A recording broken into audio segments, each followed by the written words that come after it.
Well, hello, everybody. It's your wholesome big brother, Steve. I'm sorry, your slightly raunchy big brother, according to Caitlin. Um, yes, David, I see TikTok chef. You're not Dana. You'll never be Dana. If Dana's not here to TikTok me, who are you to just assume that mantle for yourself? Anyway, welcome to the show, everybody. I got a lot of pre-submitted patron and member questions this time. Um, so I'm going to get right to those. As always, I'm going to spend the first part of the show answering those. So if you're in the live chat and you have something that you want me to talk about or pay attention to, or especially if you have a super chat that you were planning on being generous and tossing my way, hold on to it if you possibly can until I get through the patron and member questions, and then I will spend the rest of the show hanging out with the chat. So let's move. Oh, 255 AD, you just watched the end of Oak Street. I would love to chat with you about that after I get through the patron and member questions. Speaking of which, look at this. I'm in such a hurry, I didn't even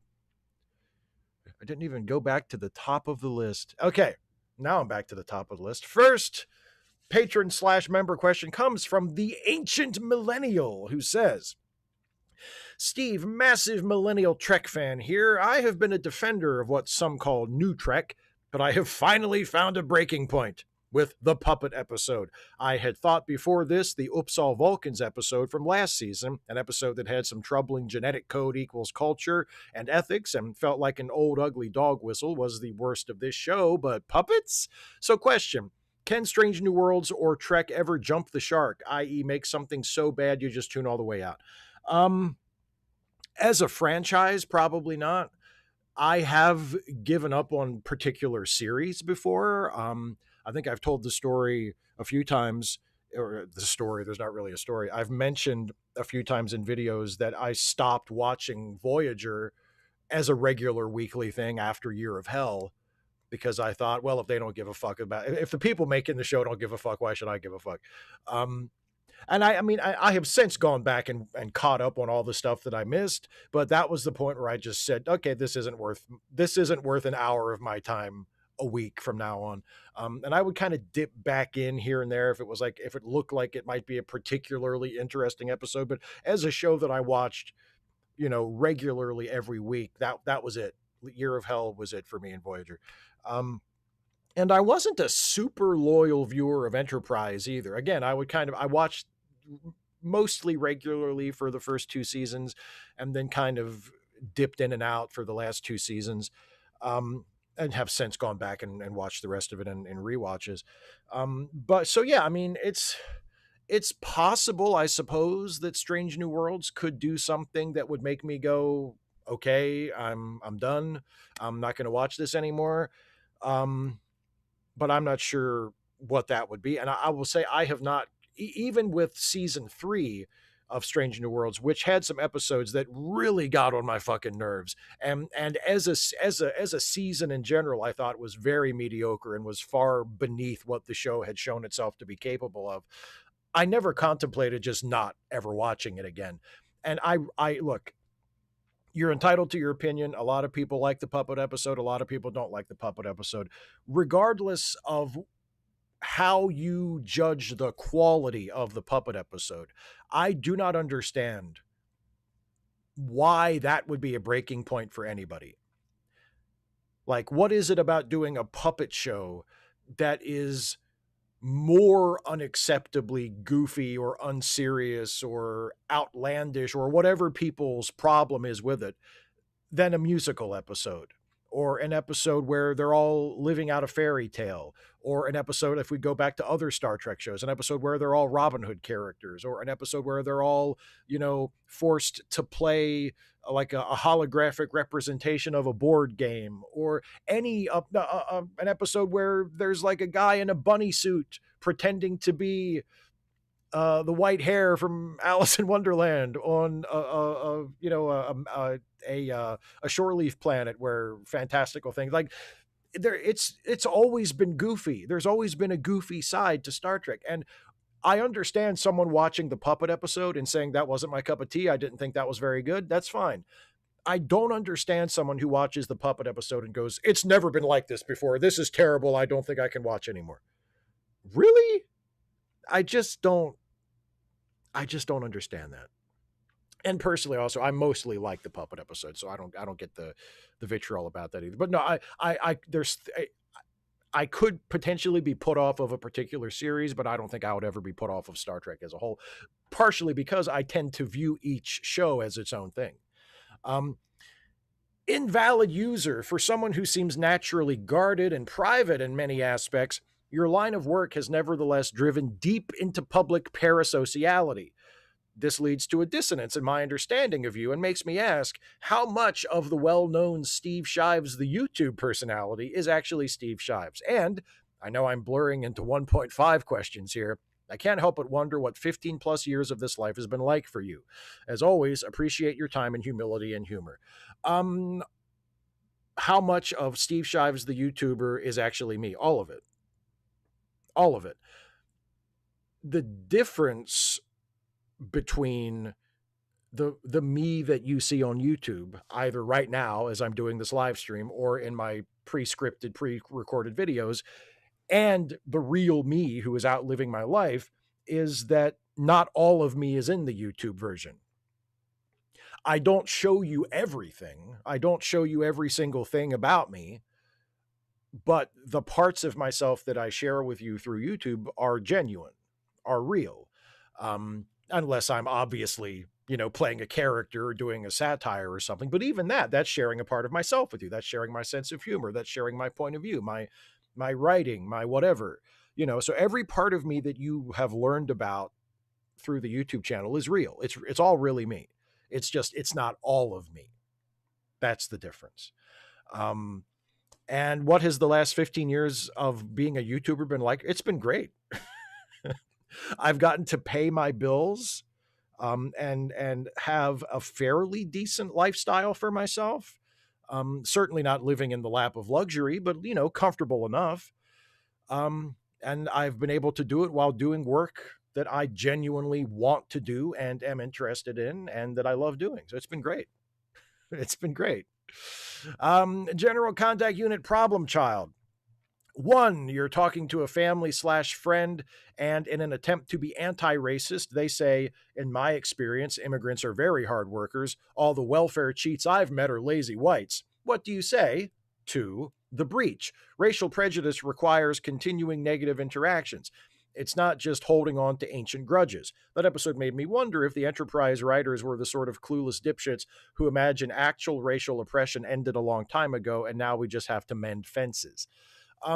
As for number one, I mean, it would really depend on the context. I might not say anything, because believe it or not, I'm not out there in real life constantly looking to start conversations or arguments with people. So especially if it was someone who was a family member or a friend, and again, depending on the context and where we were at and what the conversation had been up to that point and what our individual relationship is like. If they said something like that, I probably just wouldn't say anything. Because yes, it's, it's well-meaning, it's a well-meaning thing to say, but it's not really, that's not a great attitude to have either. I mean, you're trying, in saying that, you're trying to point out the fallacy of the other person. If the other person's argument is, oh, people come to this country and they don't want to work, and your argument is actually all the lazy people I know are white people. I mean, you're making a well-intentioned argument, but that's not really the counter argument isn't all immigrants are actually very hard workers and all white people are lazy. Like that's not the counter argument to that. Um, but it depends. It's very likely I just wouldn't say anything because life's too fucking short. um, but as for the depiction of racial prejudice in the breach. Yeah, I mean, I think I saw you left a comment to this effect on the video on my. This is from my most recent Star Trek retro review. You left a comment to this effect as well, and you're right. You do have a point that in real life, the kind of racial animus that is shown between the Denobulans and the Antarans would need, continuing contact in order for it to be maintained at such a high level. So in that sense, it's not super realistic.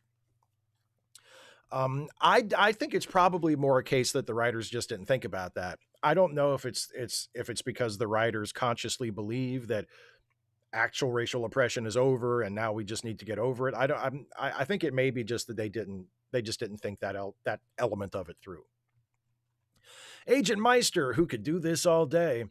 Peldor Joy Steve, I recently rewatched The Winter Soldier and was reminded why it is my favorite MCU movie. I know you like your Marvel, and I'd love to hear your thoughts on Cap's second solo movie. I think what's great about it is that, costumes aside, it could pass as a spy espionage thriller. It's that versatility I loved about the early MCU, and apropos of Captain America, whenever I read his comics, I do so while listening to a band called The War on Drugs. Have you heard of them? And if so, like or no like?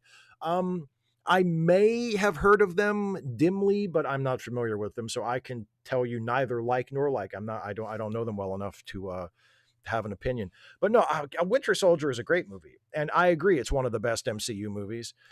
I would rank it very highly on my personal list of the best MCU movies as well, and for a lot of the same reasons that you say. Yeah, it focuses on a side of Captain America, the kind of the sort of political thriller action movie side that you couldn't do as naturally with most other Marvel characters, and the tone of it and the style of it. It's an incredibly well directed movie. There are some awesome action scenes in it, really smartly written, has a great cast.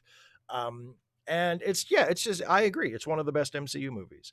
And don't know if I mean, Captain America, either the Steve Rogers version, um, or the Sam Wilson version. I almost lost it there. I don't think either of those characters as Captain America has attained that level of quality as a film since then. Um, but yeah, so no, it's definitely top tier MCU for me. Lisa Boban, no question. Just wanted to say it's always a good day when I get a notification of a new Steve video. I got pulled in by Star Trek, but I stayed for the politics, and Stuffy always makes me laugh. Well, thank you very much, Lisa. I appreciate that.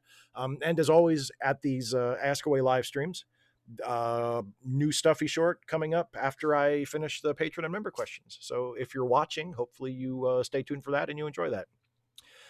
Caitlin L., who recently learned Caitlin is the same name as Kathleen and Catherine. Feels weird. I recently read about a socio-philosophical term, database consumption. It was coined to describe Japanese fandom since the late 20th century, but I think it easily applies to Star Trek as well. It's pretty fascinating to think about, especially with the implications he made explicit.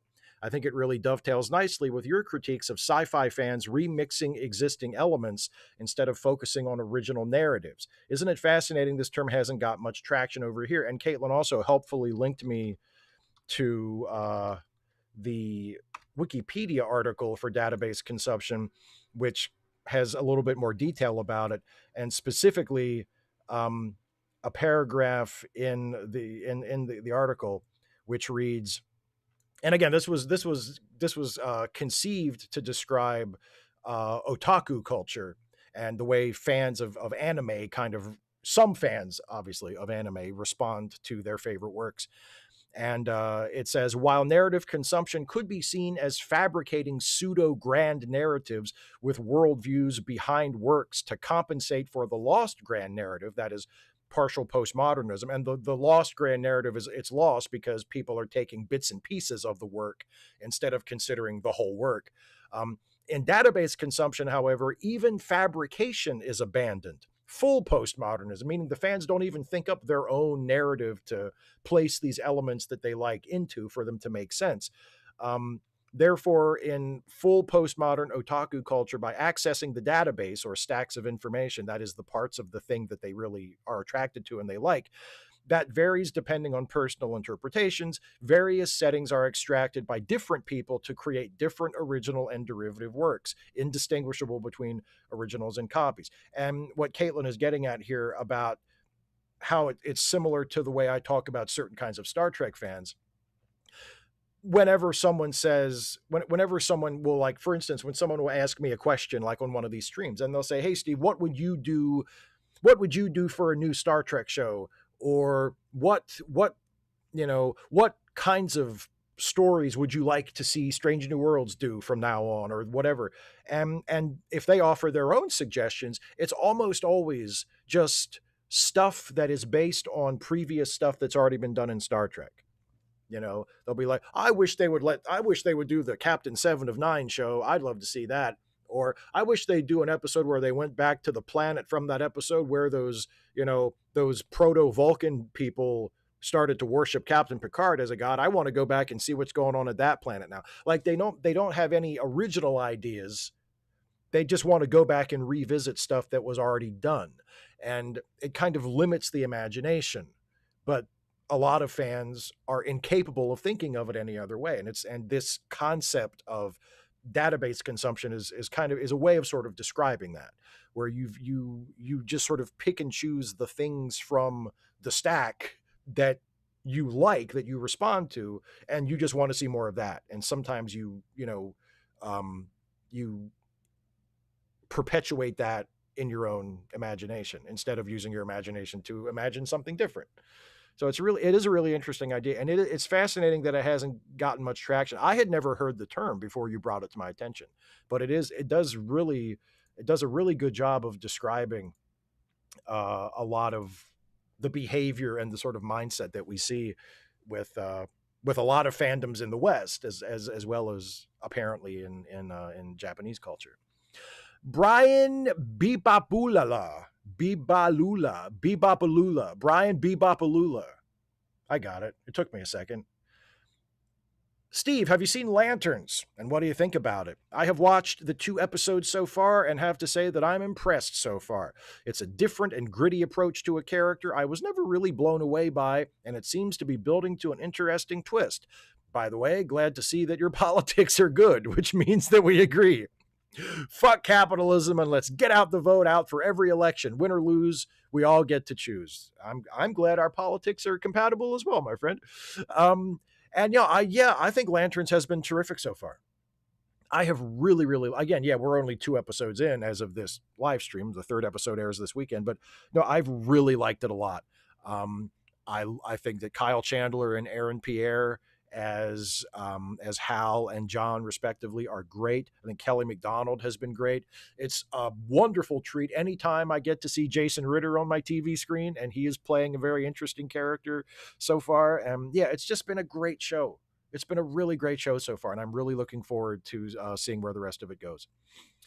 The Brain. What's a commonly repeated idea about human nature that you think is simply wrong?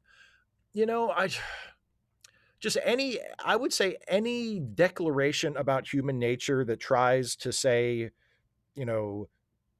such a thing as human nature, because it feels reductive and limiting, because human nature is many different things and many different contradictory things. Like, there isn't one single coherent human nature. Like, you could say generosity is human nature, but so is greed. Like, they are both equally human nature. And they may even be part of the nature of the same single human. Like, it's a lot more complicated. Humans don't want to see each other suffer. Humans want to help each other. Yeah, sometimes, but not all humans are like that. So, I mean, I can't give you a specific idea, but just whenever people speak in absolutes about human nature, because human nature is very complex and very self-contradictory and very messy, because there are so many of us and we have so many different perspectives and points of view and goals and values, et cetera, and the nature of one human and the nature of another human may be completely incompatible with each other, but they are both equally human nature. That kind of thing, like any kind of absolutism applied to human nature, or the attempt to use a part of human nature to make some kind of universal point about all people. I'm very dubious of that. An enemy spy, Flame of the West, forged from the shards of Narsil. Okay. Steve, you give in to temptation. and finally hit the order button on that He-Man sword you've been eyeing. But when the package comes in the mail, there's been a mix-up. Instead of the power sword, you've received Excalibur, the legendary blade of King Arthur, making you the rightful and legal king of England. Do you accept your responsibility and lead the UK into a new golden age, or do you send it back to get the He-Man sword you ordered along with a refund? I mean, if I've gone far enough to actually order the sword, I kind of want the He-Man sword. I mean, I don't have a personal connection to Excalibur or being the king of England, you know? Like, I want the fucking He-Man sword, dude. I'm sorry. I'm not even from England. Like, I shouldn't be the king anyway. So no, I'm sending that shit back. I want my He-Man sword. Assuming I have taken that momentous step, which outside of this hypothetical, I want to make incredibly clear, I have not. Rowvy Powvy or Roovy Poovy. I saw you in the chat. I hope I'm pronouncing it correctly one of those ways. Rowvy Powvy or Roovy Poovy. Anyway, A, is the end of Picard regarding the Borg a heavy-handed triumph of rugged individualism / Western way over a collectivist, probably communist socialist form of societal structure?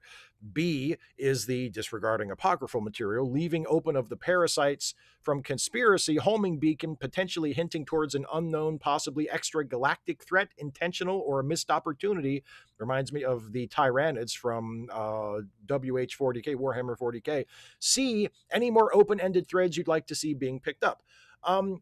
As far as the ending of Picard, I really don't think they thought that deeply into it. I think one of the problems with the Picard series, especially season 3, is that they were just doing Star Trek.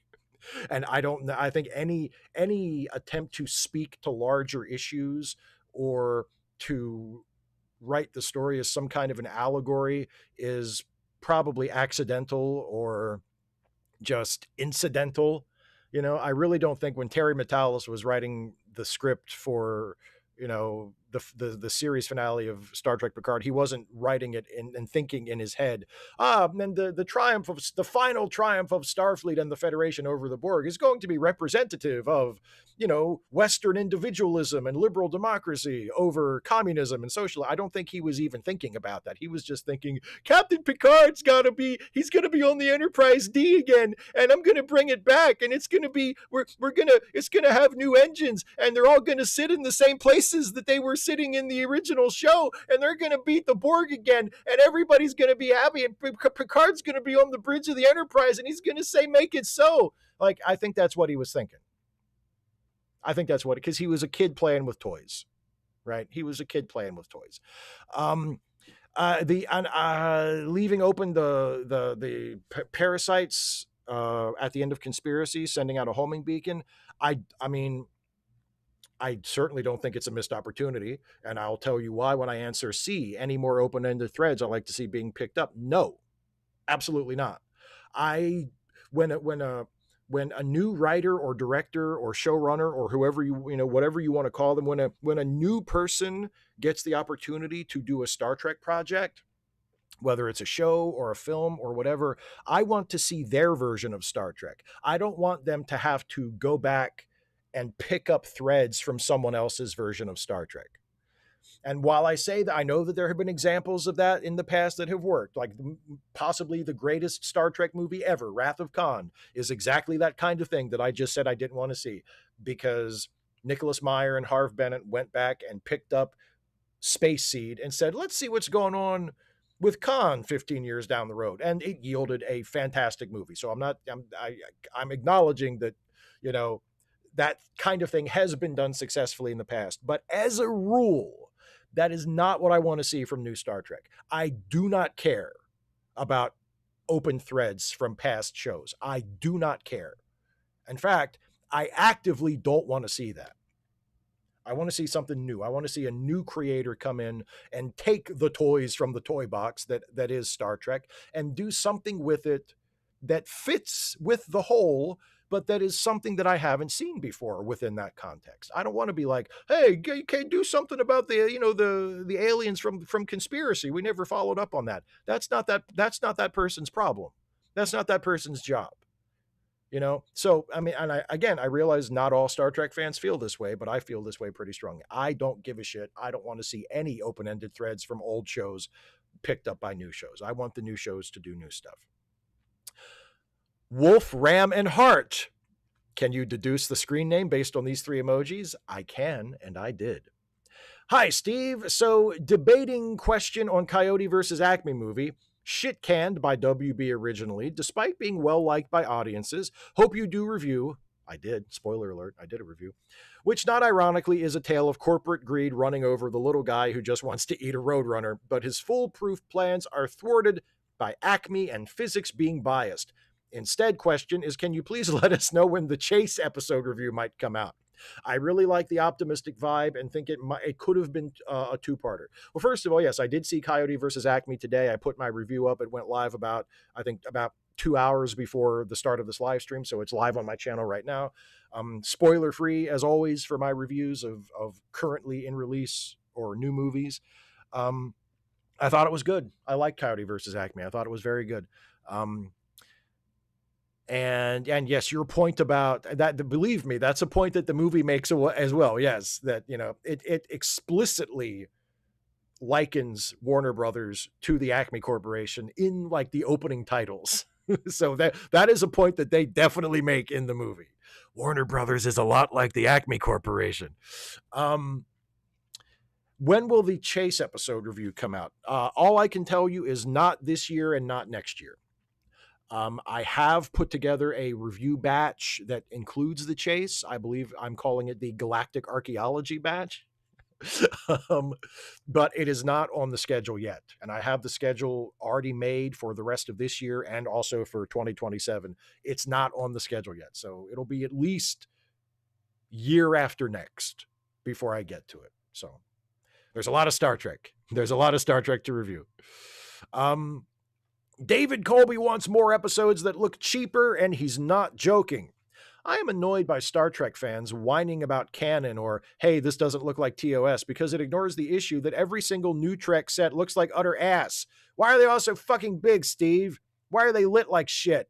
My dad said the engineering in Strange New Worlds Enterprise had its own weather patterns, and I tried watching Starfleet Academy, and I genuinely could not tell you what most of the sets even were. Just abstract, looming, dark areas with reflections. Why are they so ugly? Well, I will agree with you as a general point, but I will specifically disagree about Strange New Worlds and Starfleet Academy, at least as far as the sets go. I actually think the sets on Strange New Worlds are great. They're that big because they're easier to shoot. Like, it's as simple as that. The reason why the sets are so big is because it's just way easier to shoot on a larger set where you don't have to cram cameras into weird angles to get the shot you want. There's just a lot more space to move things around and for the actors to, to do more creative blocking and have everybody there and not get in everybody's way. It's easier to shoot the show like that. And I have absolutely no problem with that. And also, I mean, I think a lot of the Enterprise engineering set on Strange New Worlds is the volume screen. When they do those wide shots where it's just going back, into nothingness, like it just stretches all as far as the eye can see to a vanishing point. I think that's the volume. And that's just the look they wanted. They wanted a big cavernous engineering section. And again, I have no problem with that at all. I think Strange New Worlds, as a rule, looks fantastic. I think it's the best looking of all the new Star Trek shows. So I can't agree with you there. And I mean, I mostly like the sets on Starfleet Academy. My problem visually with Starfleet Academy was what appeared to me to be overzealous color grading. I complained, and again, I don't know for a fact that that's what it is, but that's what it appears to be. It appears like they went overboard with the color grading to give it a certain look. And my comment was, if like, you should probably just light it how you want it to look. Like, if you want the show to have like kind of a golden yellowish hue, like they're all bathed in sunlight, well, then just light it that way. Because when they color grade it to look that way, it doesn't look, it kind of looks like shit, especially when they go as hard in that direction as it seems like they did for a few episodes in season 1 of Starfleet Academy. But in general, and especially if we put that complaint aside, I think Starfleet Academy in the first season looked terrific. So, I can't agree with you on those specific complaints, but I will say, I thought Star Trek Picard always looked like shit. Um, like always, like I don't even, and there looked like there were some nice sets. I thought the bridge set of the new Stargazer that we saw just for a little tiny bit in season 2 looked good. I thought the bridge set and some of the other sets for the I for the one that they the I forget the name of the ship, the one that they renamed, the one that they renamed the Enterprise at the end. Um, I thought they looked good, but you talk about a show that was badly lit. I mean, the Picard show always looked like, you know, sludge, just looked terrible. Discovery, I thought mostly looked okay. So really, the only live action Trek show that I can single out and say that just consistently looked like shit was Picard. But Picard did consistently look like shit, and especially in the ways that you're describing. Um, but I thought Strange New Worlds and Starfleet Academy both looked terrific for the most part. The Grumpy Monkey, how now, Steve? With all the hype about the Odyssey, I recently watched 2004's Troy with Brad Pitt and Eric Bana. It didn't get much love when it came out, but of all the versions I've read and watched based on the Iliad, this is my favorite. It was certainly paced better than Homer's final draft. I'd love to hear your thoughts on Troy 2004 if you've seen it, as well as your thoughts on Agamemnon from the recent Nolan movie. That guy, or at least his armor, should have their own movie. Um, I just, I watched Troy not too long after it came out, and I haven't watched it again, and I haven't really felt compelled to watch it again. I thought it was all right, but that's about it. Like nothing about it really stuck with me. It just seemed like a well cast, big budget, reasonably well shot movie that they made because Gladiator made a lot of money. That was Troy. I don't think it even bears, other than the fact that it is also an adaptation of Homer, I don't think it even bears mention next to Nolan's Odyssey. I think Nolan's Odyssey is in a completely different class. But as for Agamemnon, I thought Agamemnon was fine. I mean, he only has a couple of scenes, but that's by design. It's more what he represents that is the point than his actual presence in the movie. But his actual presence is very impressive, as it's supposed to be. But also, he's kind of an asshole, as he's supposed to be. Don Quixote, who even at 60 likes cartoons. Good for you. I've enjoyed the first 2 seasons of X-Men 97, and now I'm excited for the next one. Have you been watching? And if they would restart the Spider-Man series from the 90s, would you watch that too? I have been watching X-Men 97. I enjoy it. I think I enjoyed season 1 a little better than I enjoyed season 2, but I still thought season 2 is pretty good. A lot more expansive. I think I talked about this with Jason and Ananda on our Ensign's Log live stream recently. I think we talked about it on the air about X-Men 97, how when the X-Men cartoon was on originally in the 90s, one of the nice things about it is that it reflected the comics at the time in a lot of ways, but it was a really simplified, pared down version where it was not weighed down by all of the plotting and the continuity and the retconning and the characters losing their memories and all of the various interconnectedness and relationships and all of the soap opera stuff that had built up in the X-Men comics for 30 years at that point, was not part of the cartoon. It was a lot more streamlined. And in season 2 of X-Men 97, they kind of said, fuck streamlining it. And they brought in X-Force and X-Factor and all the time travel stuff and the apocalypse storyline. And, I still enjoyed it. I still enjoyed it a lot, but it seemed like a very significant departure from, the mentality of the show previous to that. Have I would I watch a rebooted or a continued 1990s Spider-Man series? Absolutely. I watched that Spider-Man cartoon even more religiously than I did the X-Men cartoon, and I think I liked it better. But then again, I'm more of a Spider-Man fan than an X-Men fan generally anyway. But yes, of course, I would check out a continuation of that Spider-Man show if they made one. Endarth, hey Captain, I haven't been to an Ask Away in a while. There are good reasons for this, none of which I will use. Instead, increasingly, something would annoy me and I would start writing it down for the Ask Aways before stopping myself, going some version of, why am I doing this? I want to come up with funnier questions. Then Ask Away comes and I have nothing. Does this happen to you? In hopes for a better idea, you lose the only idea you have. Oh, yes. Yes. That has happened to me many times. That's why I tend to, if I have an idea that I think I'm not going to be able to use right away, I do write it down. I do write it down. So I've at least got it.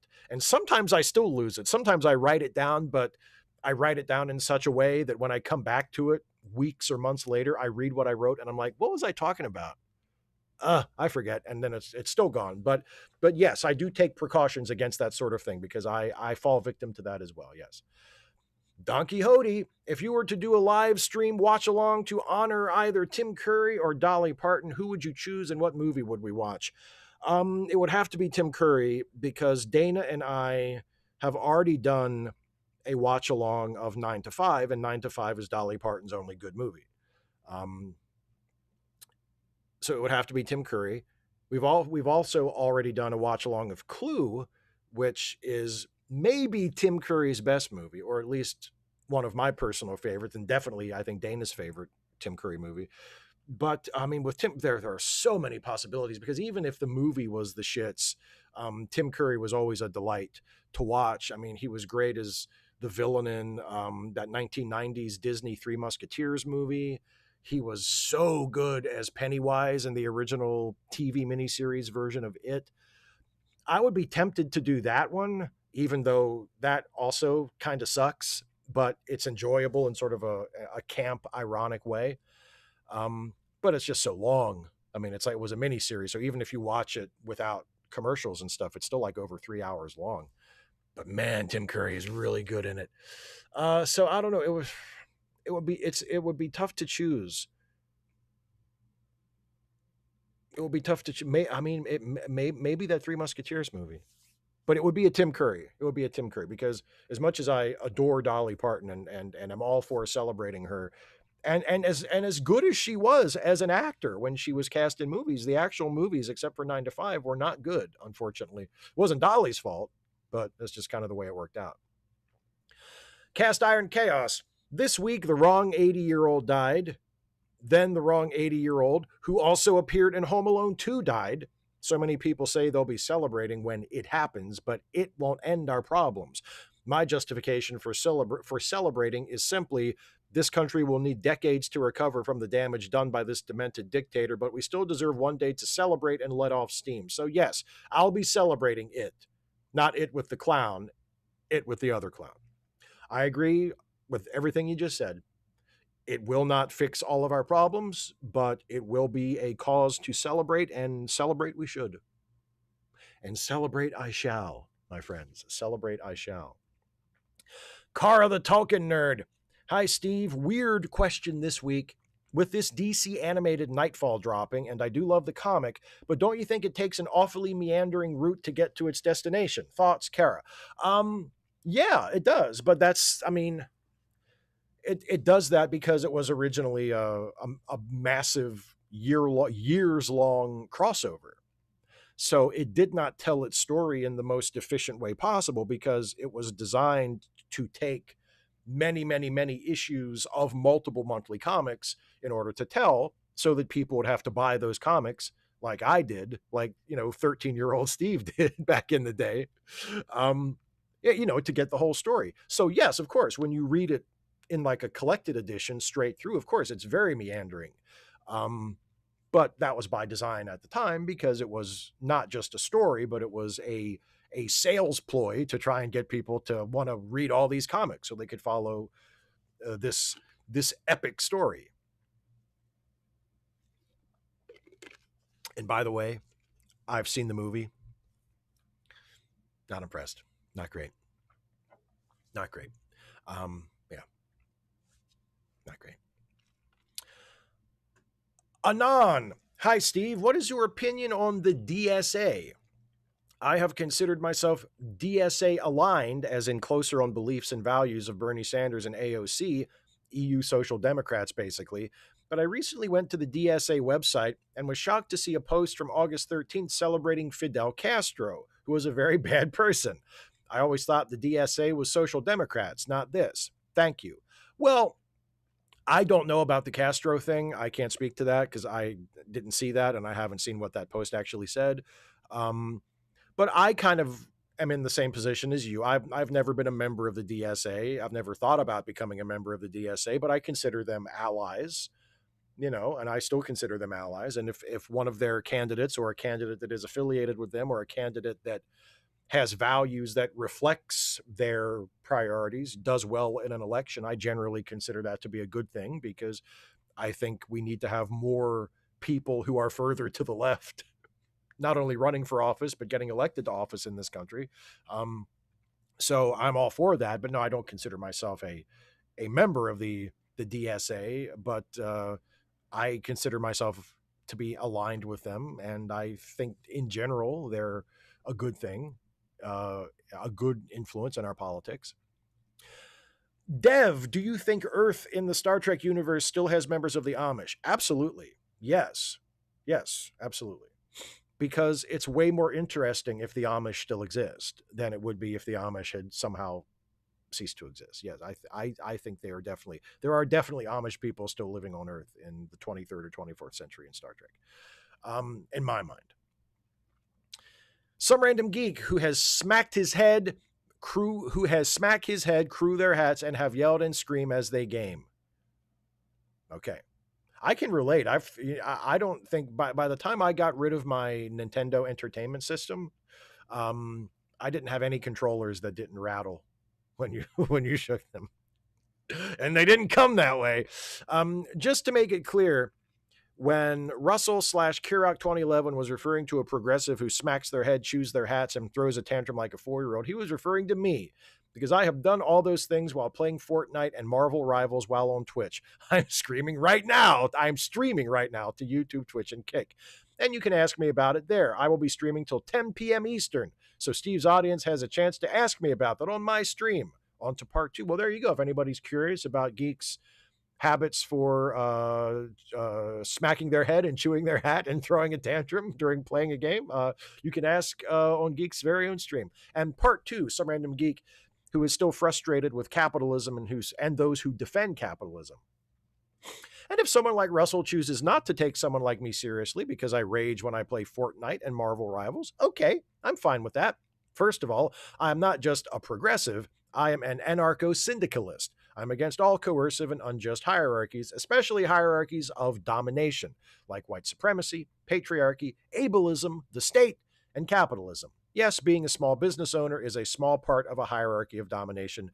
CharityLinks.page, and I will remind us all of CharityLinks.page later on in the show.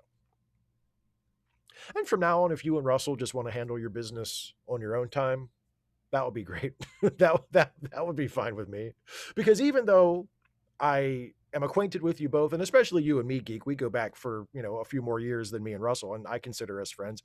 But I don't really care about your beef with Russell. That's between you two. You guys, if you guys want to fight about it, you can fight about it, but you don't need to fight about it here because, I don't give a shit.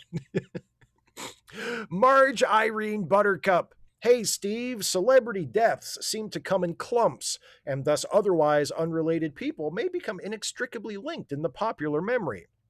Dolly Parton and Tim Curry had little in common, except perhaps the deepest esteem of the Muppets, yet now they will long be remembered together by virtue of dying days apart. Which celebrity would you like to be forever linked by death proximity? And how will the Muppets honor your death?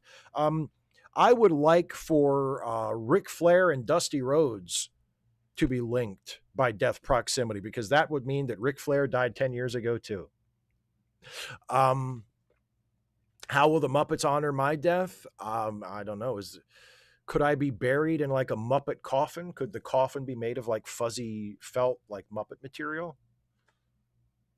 Something like that? Or have like a Muppet preacher give the sermon, give the eulogy at my graveside? That might be something. I don't know.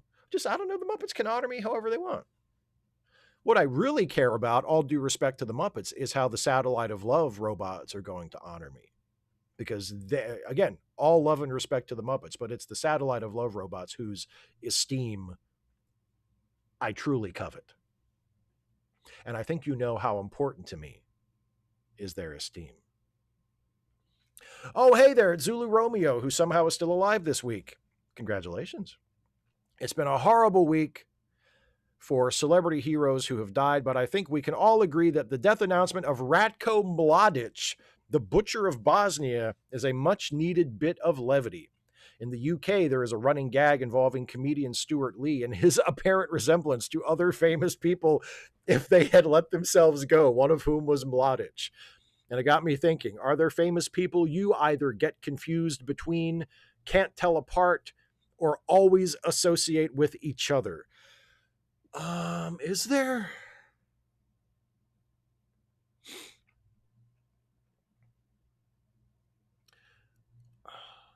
Yeah, maybe.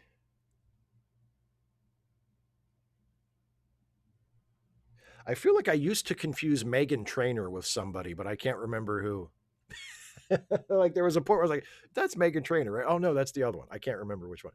Not really.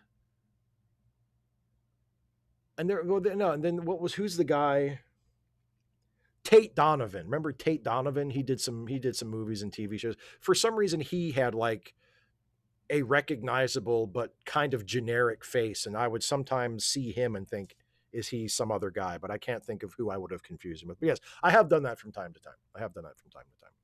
Oh, and I look after you posted this question, I looked up a picture of Ratko Mladic, and yeah, I kind of see the Stuart Lee thing. A little bit. If you want the rainbow, you're going to have to put up with another question from Zulu Romeo. In your retro review for Voyagers Remember, you made the running gag about how you initially had no recollection of seeing the ironically titled episode. I think the problem is that a lot of these episodes have generic or vague titles, and in the case of Voyager, it doesn't help that a lot of the episodes and plots feel copied and pasted from other treks, so it gets a little confusing.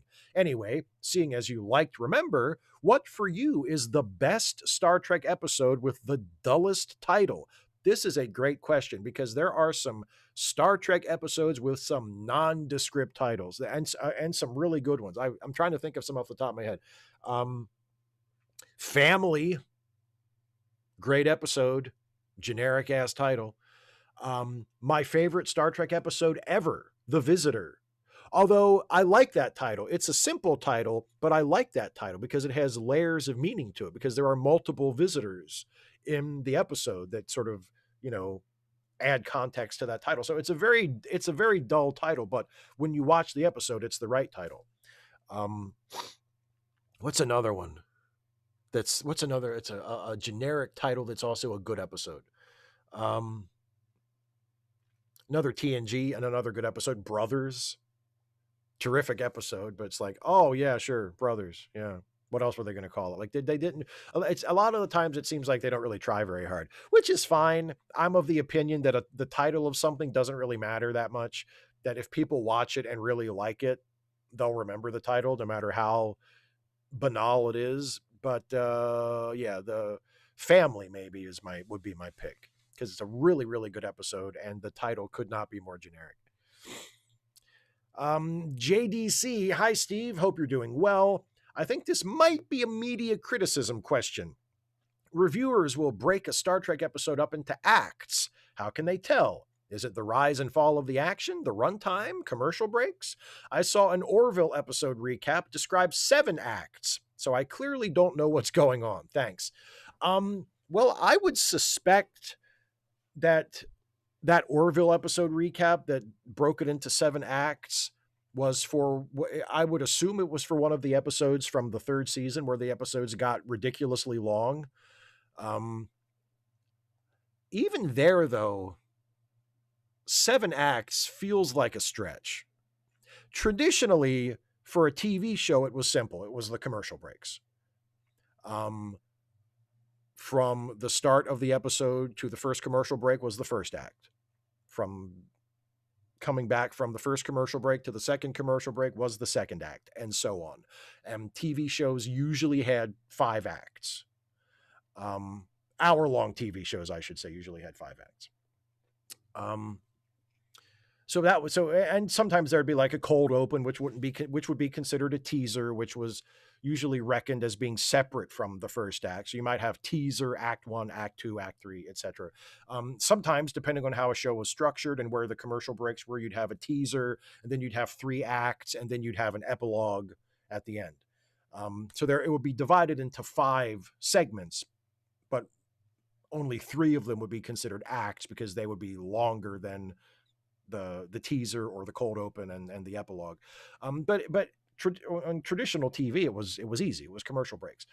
And now, if you're watching a show on streaming, or if you're watching, a show that just doesn't have, that isn't broken as obviously into commercial breaks, yeah, it's you watch the flow of the story. And if it's not super obvious, sometimes it can be a little more subjective. Like I would be interested in watching the Orville episode that was broken into 7 acts to see if when I watched it, I thought it was a 7-act story. Because again, 7 acts, unless it was like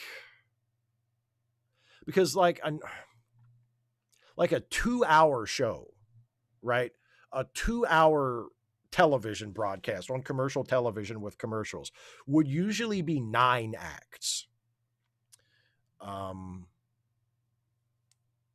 Again, more or less depending on the structure of the commercials, but I would say 9 acts is about what a 2-hour show would be. So if an Orville episode was 7 acts, that means the episode would be like an hour and a half long. And I don't, even though the episodes in season 3, a couple of them were ridiculously long, I don't remember any that were getting close to 90 minutes long. Maybe I'm wrong on that. Maybe I've just forgotten, but 7 acts feels a little wonky to me. So I'd be interested to see that episode. But no, traditionally it was commercial breaks. And without commercial breaks to go by, it's the way the story proceeds. And if you watch a lot of movies, or especially if you've studied writing, and especially if you've studied screenwriting, you can see like, oh, okay, that's the plot point. That's the act break. You can kind of get a sense for it. M.W. Ridra has thoughts on my adventures of Superman for a change. Well, it's over. I have to say, for such a strong show overall, the season 3 finale kind of felt like they took a 90-minute movie and cut it down to 25 minutes. I think Eradicator could have been simplified. He had a lot going on that felt like it came out of nowhere, repeatedly changing forms for no real reason, pulling new powers out of his ass every few minutes. I still hope the show gets a season 4. It deserves it. And also, I want to know what Clark sacrificed to get his powers back. What did you think? Kind of along similar lines. I did think it was awfully action heavy, and there was a lot going on. But in the end, it worked for me because they eventually found a way to bring it back to the Clark and Lois thing, and that's really what I really care about. I care about the characters. And so bringing it back to Clark and Lois and giving them enough time, and also Jimmy and Kara, they kind of, paid their storyline from this season off as well. And so it got me at the end. I was satisfied with it when it was over, but I agree with you. There was a lot going on. They probably could have trimmed it down a bit and maybe eased back a little on the action and the number of characters. And, it got a little complicated, but in general, I was pleased with it. Yeah. Deminox, hey Steve, enjoy my Vorgon poetry. And now just a note to viewers. It's a very long poem, but this was used, Deminox is a patron and a member, and used both questions to submit this very long poem. So I have combined it into a single poem, into a single post, so I can just read it from start to finish. Actually, Deminox linked me to a doc where it was in its complete form. So I'm just going to read you the whole thing instead of reading it in different parts. So Deminox's Vorgon poetry. Unsatiated blood pumps.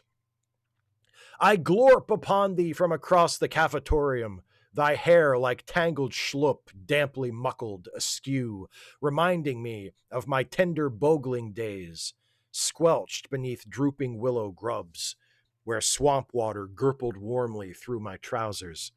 Thou drinkest some foul and steaming crudge, whose pungent reekings stir my inmost grumples. O putrid beauty, glimpsed through the vapish smog of chattering hip sterlings and their insufferable little hats. Look upon my greatness. Behold my superior sweatings and magnificent girth, my proud crustaceans, layered thick with honestly earned unwash, each stain a triumph, each odor a history.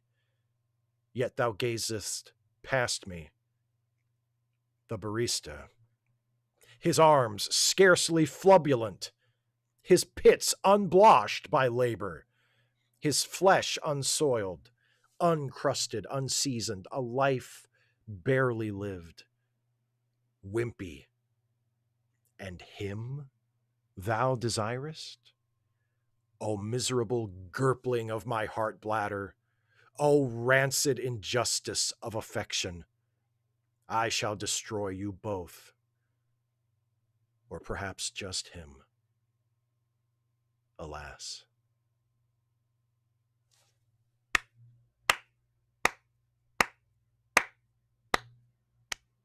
Well done. Well done. Joe McClory, be kind to people, be ruthless to systems. Michael Brooks, I've talked about this mantra before and will surely again. With the outpouring of love for Dolly after she passed, I have seen a few people taking time to say, but she had flaws too. And I couldn't help but think, okay, but why care? I don't really have strong feelings about her, but it does seem she tried to be kind and do good. People who work to dismantle systems should have grace for those who live under those systems. Thoughts?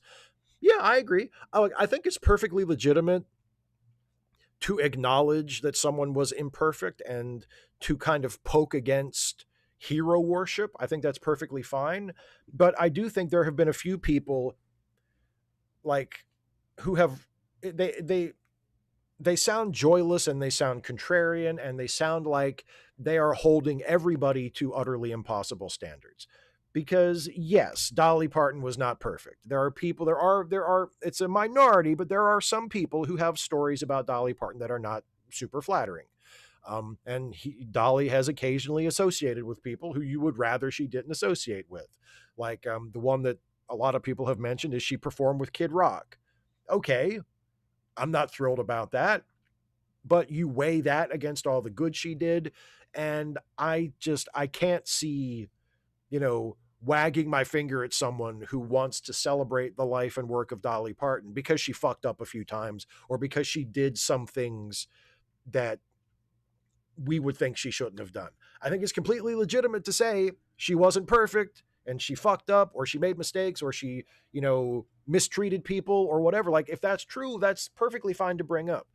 But let's also remember that on the sliding scale, especially of people as famous and rich as she was pretty fucking good. Not saying she was a saint, not saying she was an angel, not saying that it's unacceptable for anybody to criticize her or call her out on her bullshit. But let's try to keep a little perspective, okay? Like, in terms of super wealthy entertainers, she was pretty good. She was pretty good. And yes, your point is very well made. People who work to dismantle systems should have grace for those who live under those systems. That is very true and something that we should always remember. Yes. Not just for Dolly Parton, but for everybody. Rusty Ronan, yo, Steve, I don't have much this week, so I'm just going to ask you about the band I'm currently listening to. Do you like the Smiths? Notice I said the Smiths, not Morrissey. Fuck Morrissey. Before I go, I just want to remind everyone, some girls are bigger than others. Some girls are bigger than others. Some girls' mothers are bigger than other girls' mothers. Andy Rourke is a seriously underrated bassist. R.I.P. Oh, Dolly also. R.I.P. I have only a passing familiarity with the Smiths. I've heard some of their music, but I've never really been super into them. So again, I can't really offer you that informed or that strong of an opinion. Sorry. What I've heard of theirs, I have enjoyed, I've liked, but again, I haven't really, gotten super into them, so I'm not comfortable saying any very much more than that. Jan, I am overwhelmed with shock, horror, terror, and grief watching videos from Nepal/Tibet. The vulnerable people there have contributed the least to the climate crisis, now pay the highest price. As I listen to the ocean waves near my home and love the gentle rain that may help damp down the California fires, I feel the life giving beauty of water. I'm hoping people can find a way to make the climate crisis the priority instead of lying about reality as our so called leaders do. Thoughts? And yes, Jan, of course, is referring to the terrible flooding that has taken place in Tibet and Nepal that has killed, I think the last count I heard was something like 900 people, um, or 500 people, a lot of people. Um, and it's a horrible thing. It's a horrible tragedy. And yes, it's made even worse by the fact that, as you point out, the people of those countries really, I mean, have not contributed nearly as much to climate change as more industrialized countries like ours have. So yeah, it's a horrible situation all around. And I mean, my thoughts are I agree with you. I hope we make climate change a priority as well. It's long past time that we did that. It's absurd that we have taken it as lightly and done as much to ignore it as we have. Um, and that is because our leaders are cowards and our leaders are aligned with the people who have contributed the most to climate change and the people who have profited from the burning of fossil fuels and the various other industrialized activities that have driven anthropogenic climate change. And that all needs to stop. Like, for the sake of the future of our species, that all needs to stop. And I hope that we can start to turn things in that direction very soon. None your business. Have you been following the trade negotiations Trump's been doing with Canada? Only enough to be embarrassed. Yeah, the trade negotiations, if that's what you want to call them. Yeah, it's a shit show. It's embarrassing. It's embarrassing. Everything that Trump does, especially in relation to other countries that are run by actual grown-ups, is just in addition to all the other tangible and, serious harm that he is causing to the world. It's just fucking embarrassing. John Burns, those reviewers who asked why Q was even on Star Trek wondered why in an episode of DS9 they did prequel episodes where the Cardassians were in control. It made like Quark was profiting off of what the Cardassians were doing, and Odo's remarks about how simpler the rules were, pretty horrifying, and how easy, or should I say simple, for them to conform. How did Quark end up on DS9 anyway? We never know. We never learn how Quark ended up on Deep Space Nine. And personally, I don't care. That's not of interest to me remotely. I don't give a shit. But yeah, prequel episodes, they're not prequel episodes, they're flashback episodes that not only fill in parts of a character's backstory just for the fun of it, but then inform what's happening in the present. Like, that's a good way to use backstory. That's a good way to use flashbacks. You don't just tell the flashback story for the hell of it. So you can be like, hey, you ever wonder what Odo was like when the Cardassians ran the show? Not really. But if you tell me it in a way that informs the story that's happening in the present, yes, of course. Yes. Or that tells me something about Odo's character that matters that I wouldn't have known otherwise. Yeah, then let's by all means do that. The reviewers in that video that you showed me, like I said last time, they're entitled to their opinions.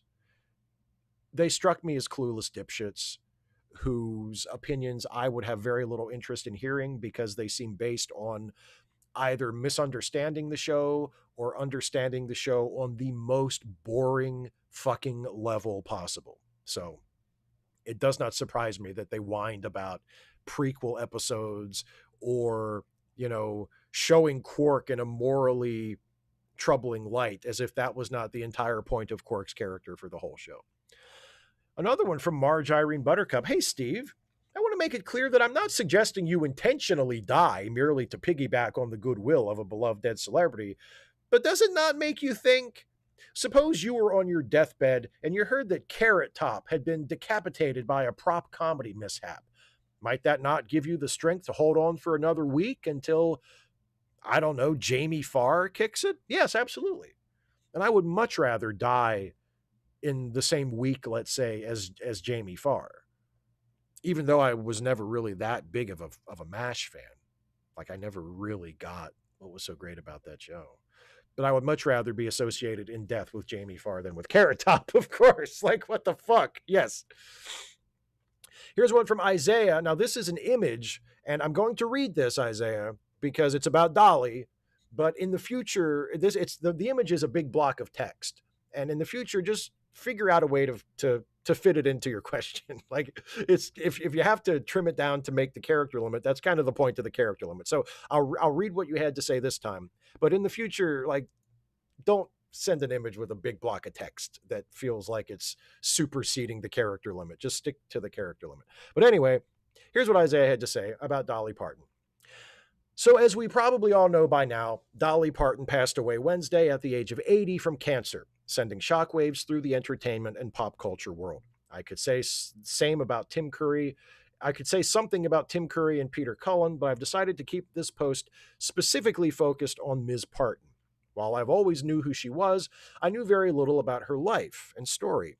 As a black person in the South, we tend to think that our two peoples could never get along, and history has kept us apart and in rivalry. When I learned that she donated and invested in black neighborhoods in Tennessee, I was actually shocked, no lie.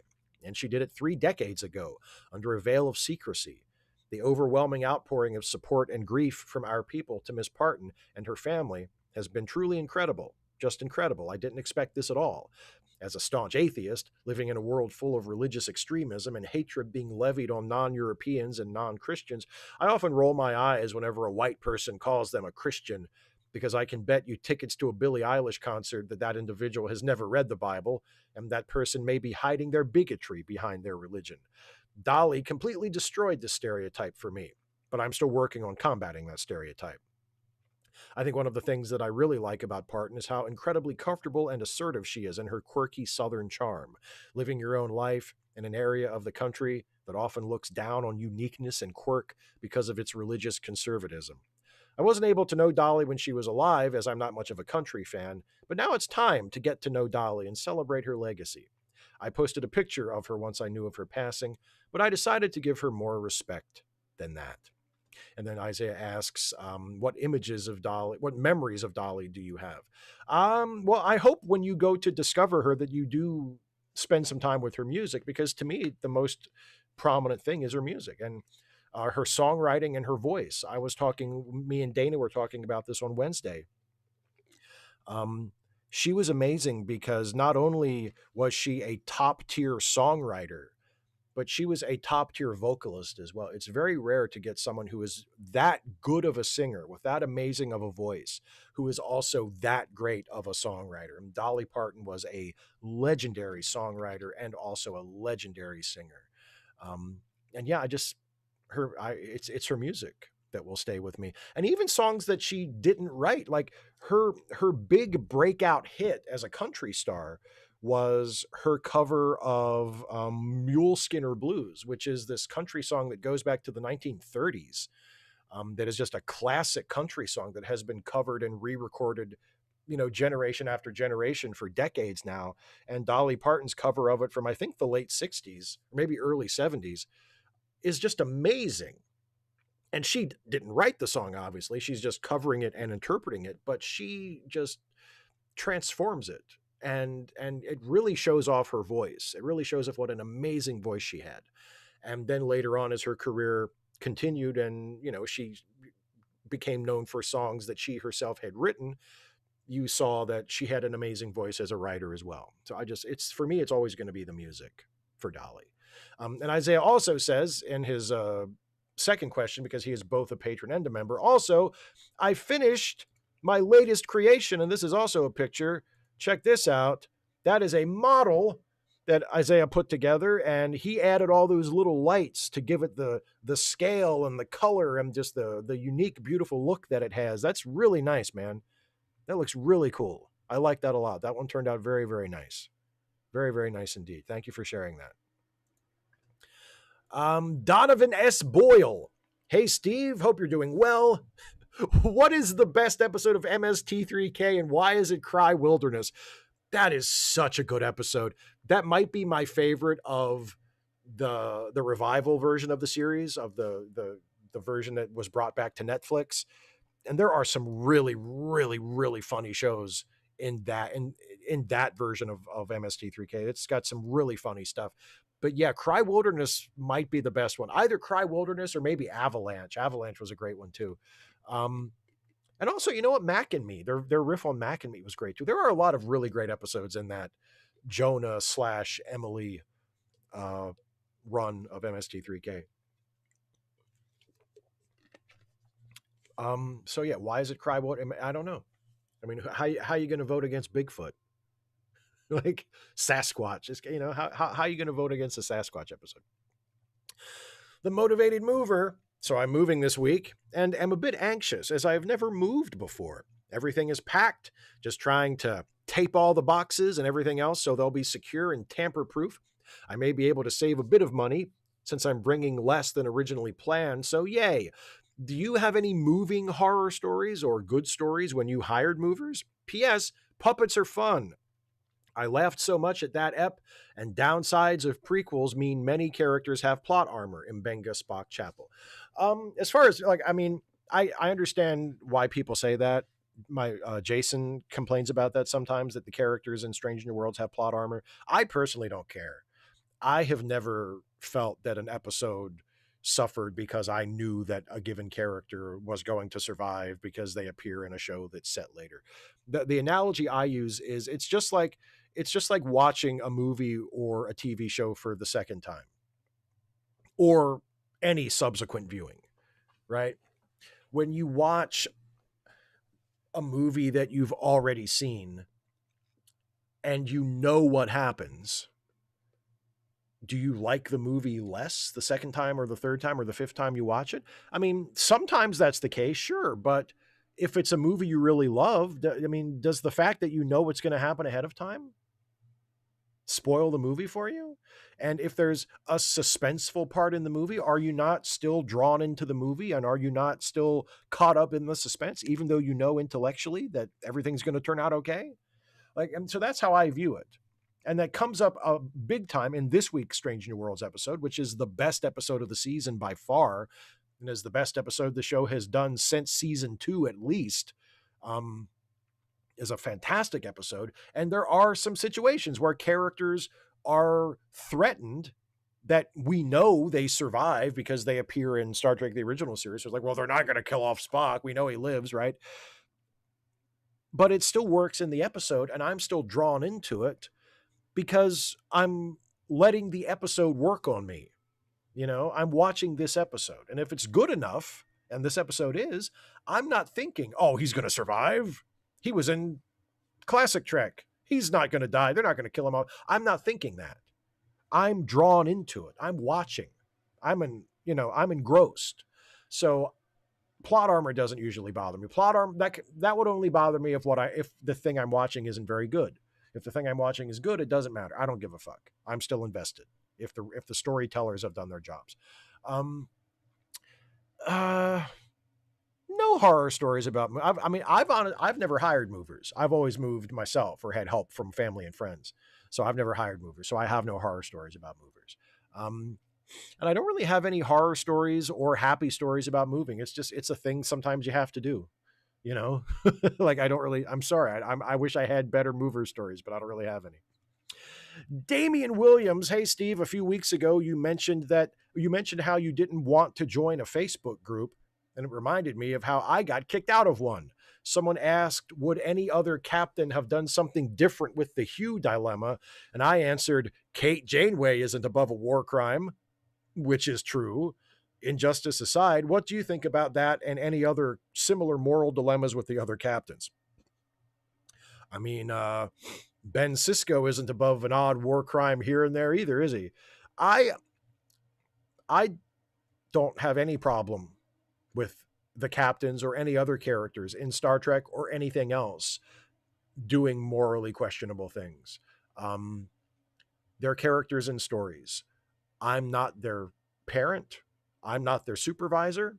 It's not my job to judge the morality of their actions as though they were real people. It's my job to watch them as characters in a story and then decide how I feel about them on that basis and decide how I feel about the story. So, I think a moral dilemma presented that forces a character to do something, to do the wrong thing for what they think is the right reason, or pushes them to take some extreme action, or whatever it is. If it's a well told story, I'm all for it. You know, like I'm very non-judgmental about characters in most cases. I'm not someone who's going to be like, well, Captain Cisco shouldn't have done that. That was wrong. Like, that's childish to me. That's child. He shouldn't have poisoned the atmosphere on that planet. That was wrong. I mean, yes, it was wrong. You shouldn't do that kind of thing. It was wrong of him to do that. But it's in the context of a story. Like, I'm not going to be like, oh, he was bad. He did a bad thing. Like, it's part of a story. So I'm typically not bothered by that sort of thing. Air One Fire, the man whose tits are shrinking. Hi, Steve. Do you think Psycho contributes to stigmatization of mental illness with the way it shows people with mental issues as dangerous? Also, that's a separate problem, but even by the state of 1960 psychiatry, the explanation by the doctor at the end and the whole specifics of his illness were bullshit. Still a great movie, and that's speaking as a person who totally does not kill people at his motel, nor does my mother, whom I love very much. She's my best and only friend. Best wishes. Oh yeah, Psycho definitely has a really shitty depiction of mental illness. Oh, for sure. No, you're absolutely right. Movies like Psycho, and just the fact that movies like that were so common for so many decades. It's not just a Psycho problem. It's that almost any depiction of a mentally ill person depicted them as unstable and dangerous, and someone who was, liable to hurt other people and was a threat who needed to be locked away in a padded room. Like, that kind of depiction for so many years was incredibly stigmatizing to people who have issues with mental illness. No question. No question. And I'm very glad that in more recent years, we have made an attempt to be more sensitive about that, and to be a little smarter about that, and to not vilify mental illness as like this broad category and depict all mentally ill people as, dangerous people and threats, because statistically a mentally ill person is more likely to be a victim of a crime than to commit a crime. And of course Psycho contributed to that. Of course it did. But it's also a great film. I mean, that's one of the complexities of it. That's one of the difficulties of it, especially when viewed, 60 some years after the fact, when our awareness and our knowledge and our sensitivity has hopefully evolved since then. Still a great film, but yes, terrible attitude, terrible depiction of mental illness, for sure.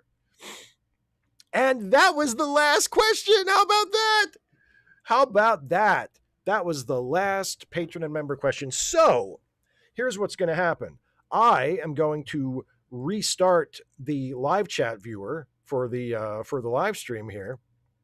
And while I do that, I'm going to tell you that coming up in just a moment is going to be a brand new Stuffy and Friends short for your enjoyment.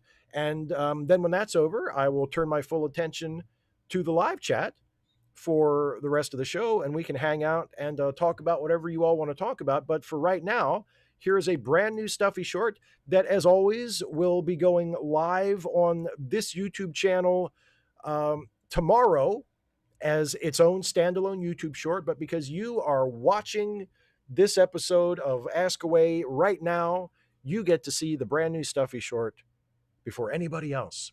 So please do enjoy this brand new Stuffy and Friends short.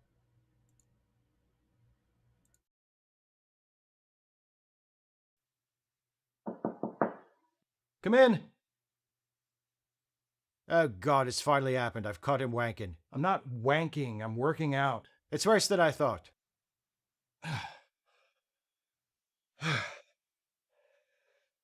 If you're looking for Stuffy, he had to go to the post office. Should be back in a few minutes, though. Sit down, hang out. Only if you promise to stop waving those great spring-loaded dildos around. They're cordless battle ropes, not spring-loaded dildos. How can they be spring-loaded when they're practically all spring? A spring-loaded dildo would be like a dildo with a spring inside it, and when you pushed a button, it would pop out or something. What would pop out? Like, it starts out one size, and then you push the button and trigger the spring, and it pops out, and it's like 3 inches longer or something. I don't know. I'm not carrying a lot of dildo knowledge. Your mother never talked about work, did she? My mother worked at a bank, then a video store, then a gas station when I was a kid. Maybe if she'd have left the dildos at home, she could have held down a job. I'm home. Hey, Jack. How's the post office? Fine. Charlie, the postmaster, told me to tell you he's glad you don't come in anymore. He's such a kidder. Oi, are you aware of the fact that this big bastard is here in the living room having a wank while you're out running errands? I mean, I try not to think about it. I wasn't wanking, I was working out with my cordless battle ropes, which are not remotely sexual or phallic or dildo-esque. And you shouldn't make fun, Jack. You could benefit from a bit of exercise yourself. You don't know what the hell you're talking about. Beneath this fur and a layer of purely defensive fat, I am positively ripped. Don't you mean you're jacked? Not as jacked as your jaw's gonna be. Whatever. You really need to grow up, Jack. You're acting very immature right now. Told me, didn't he? Let's talk in the kitchen. We shouldn't be seeing this.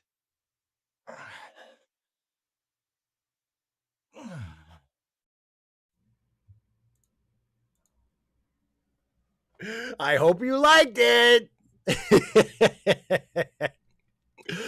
Before I go to the live chat, let me acknowledge some super chats and member messages that came in. First, this one is from Damian Williams, who says the RPG and Star Trek Online picked up those open threads like conspiracy. Go close them yourself and let the shows be new shit. Amen. Completely agree. And here's one from a super chat from X Demonox, our our Vorgon poet. Thank you very much for the super chat, my friend.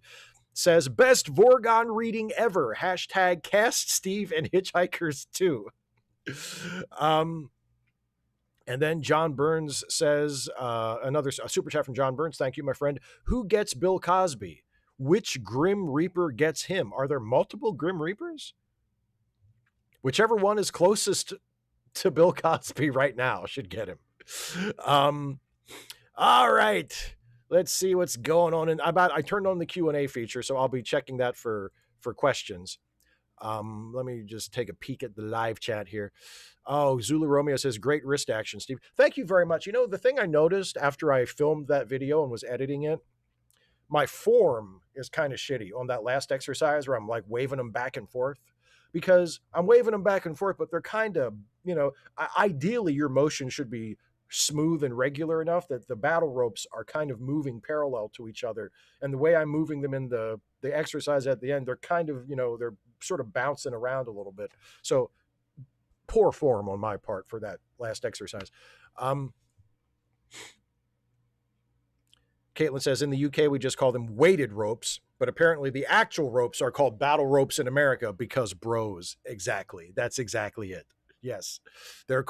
We call them battle ropes, and those they're of course cordless battle ropes because you don't need the big long rope. But yeah, weighted ropes is a perfectly fine thing to call them. But no, they're battle ropes. Stephen G. Clenard says, if jerking off is wrong, I don't want to be right. Right there with you, buddy. Right there with you. They look better than a shake weight, says Matthew Green.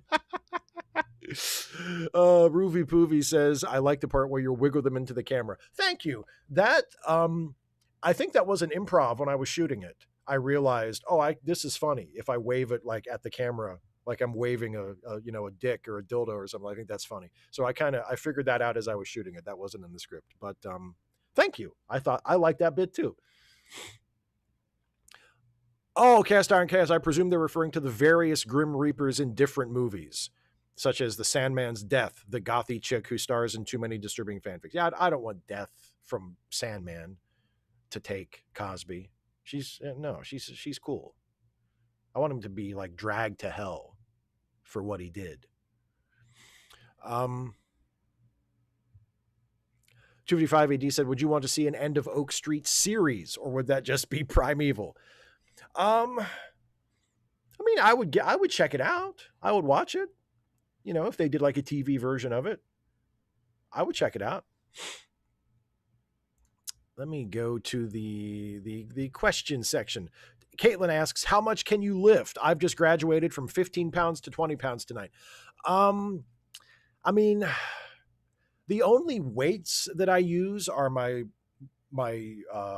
dumbbells that I occasionally use. And I think they're set at 15 right now. So I guess 15. But I really don't do a lot with weights. But yeah, the free weights, the dumbbells that I use are set on 15 right now. So I guess that's it.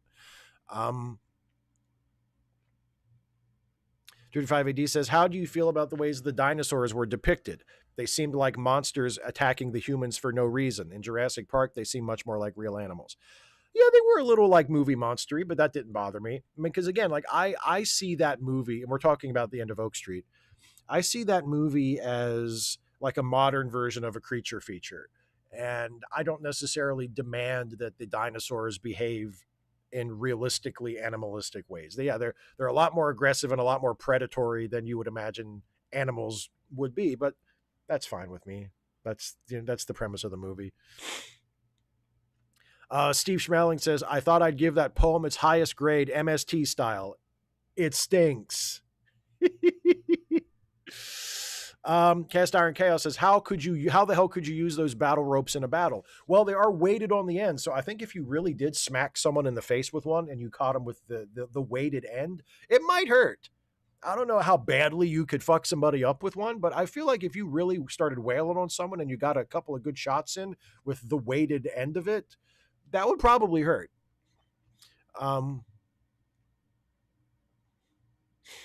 Cynical Optimist. This is good information. Not a question, but a PSA for anyone seeking refuge from the U.S. government. If any U.S.-born citizen can prove a link to a direct Canadian ancestor, no matter how far back, they can claim Canadian citizenship. So start that genealogical research, people. Find that direct Canadian ancestor. Isaiah, don't worry about it. Just for the future, like don't cram a bunch of text into an image like that. But it was fine. This time.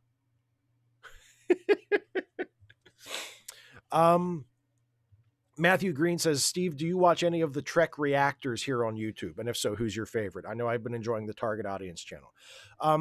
If by reactors, you literally mean people who do reaction videos, I don't watch any of them. I have no use for reaction videos whatsoever. But I try to catch Jesse Gender's reviews.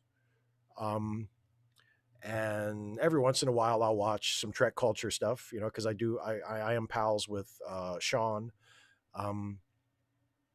But other than that, not a ton, not really. Sometimes I'll try to catch an episode of Trek Exploration that I'm not actually on. Because I do like those guys.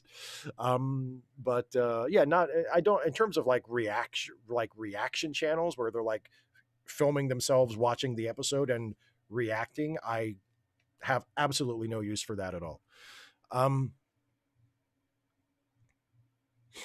Zulu Romeo says, are there any films for which you always stayed behind to watch the closing credits when you were a kid, either because of the music or the background images? For me, it was Flight of the Navigator.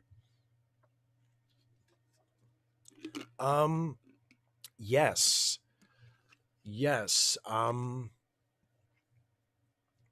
I would often watch the closing credits of the Christopher Reeve Superman movies because of the music.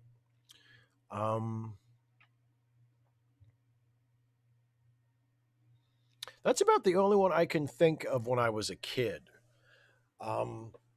As an adult, I mean, actually, more recently, when I go to the movies now for the past couple years, I always stay till the end of the credits, even if I know there's not going to be an end credit scene. Like, I still stay till the end of the credits. I remember when I went to see Eyes Wide Shut in the theater. I think I saw Eyes Wide Shut in the theater 5 times. And I stayed till the end of the credits every single time. It was like almost a religious experience. It was like, I want to stay to the very end. And I really loved the piece of music. I think, was it Shostakovich that he chose for the end credits piece for Eyes Wide Shut? I can't remember. There's a beautiful end credits, a piece of classical music that Kubrick chose for the end credits of Eyes Wide Shut, and I stayed till the end every single time. But that was as a grown-up, not as a kid. Stephen G. Clenard says, do you think Strange New World should have the courage to kill off a legacy character? I vote Spock. I think they should blow up the entire ship. I think they should just blow. I think the last episode of Strange New World should be the ship completely explodes and everybody dies. And then at the end, they should do a next time on Star Trek, and it should be like a teaser for an episode of classic Trek that completely ignores the explosion of the ship. Steve Schmaling says, how did you feel about the passing of Peter Cullen? I felt a little gut punched since I was still feeling a bit from Tim Curry passing. Yeah, I mean, that's tough because Peter Cullen, I know he was I'm not just the voice of Optimus Prime, but he was, an announcer and did a ton of voiceover work, and he'd been around for forever. I personally did not feel it as much as I felt Tim Curry or Dolly Parton. But obviously it was a bummer, and it's like, here's another voice from your childhood that's gone, so it was, it sucked. Philip Kehoe says, I've been watching ER and recently saw an episode where Anton Yelchin appears playing a kid whose parents die in a car crash. Wow.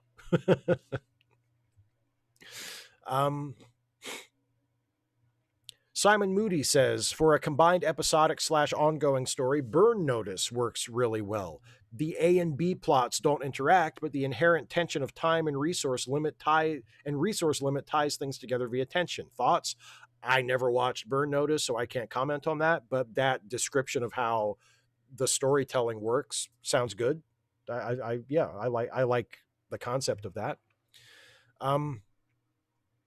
Philip Kehoe says, what I like about my adventures with Superman is they are doing their own version of Superman and drawing from a wide base of influences. Season 3 had shades of Dragon Ball Z. No, I like that too. I know I often say I like it when new Star Trek references something other than Star Trek, because Star Trek references itself way too often. And when Star Trek references something that's not Star Trek, I'm like, oh, thank God.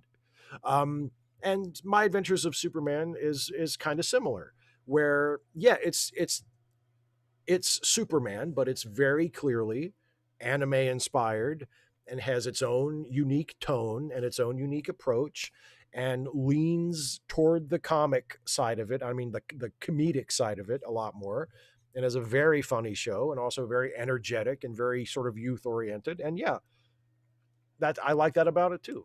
I really like that about it. Zula Romeo says, regarding climate change, we need to confront Trump and company with the cold, hard fact that he doesn't have the guts to save the world from climate change. Quite frankly, he's given up. You think that'll work? We could try it.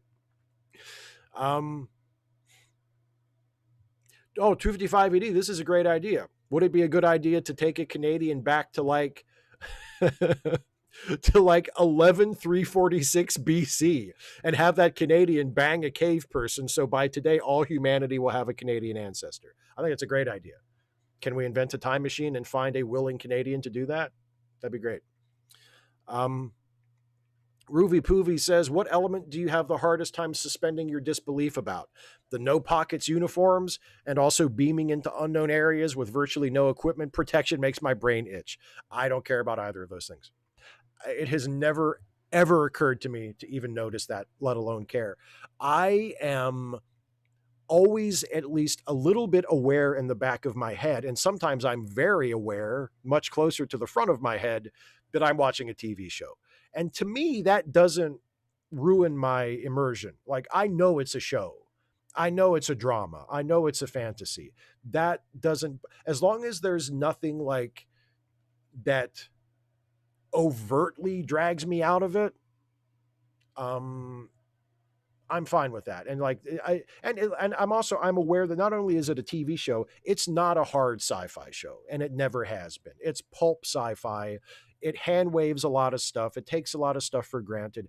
Yes, in real life, beaming down to a strange planet with no equipment or protection, the number of times they can just, it's a breathable atmosphere, and they can just beam down in their regular uniforms. Like, obviously that's not realistic, but it's Star Trek. Star Trek's not realistic. So I take it as part of the whole package.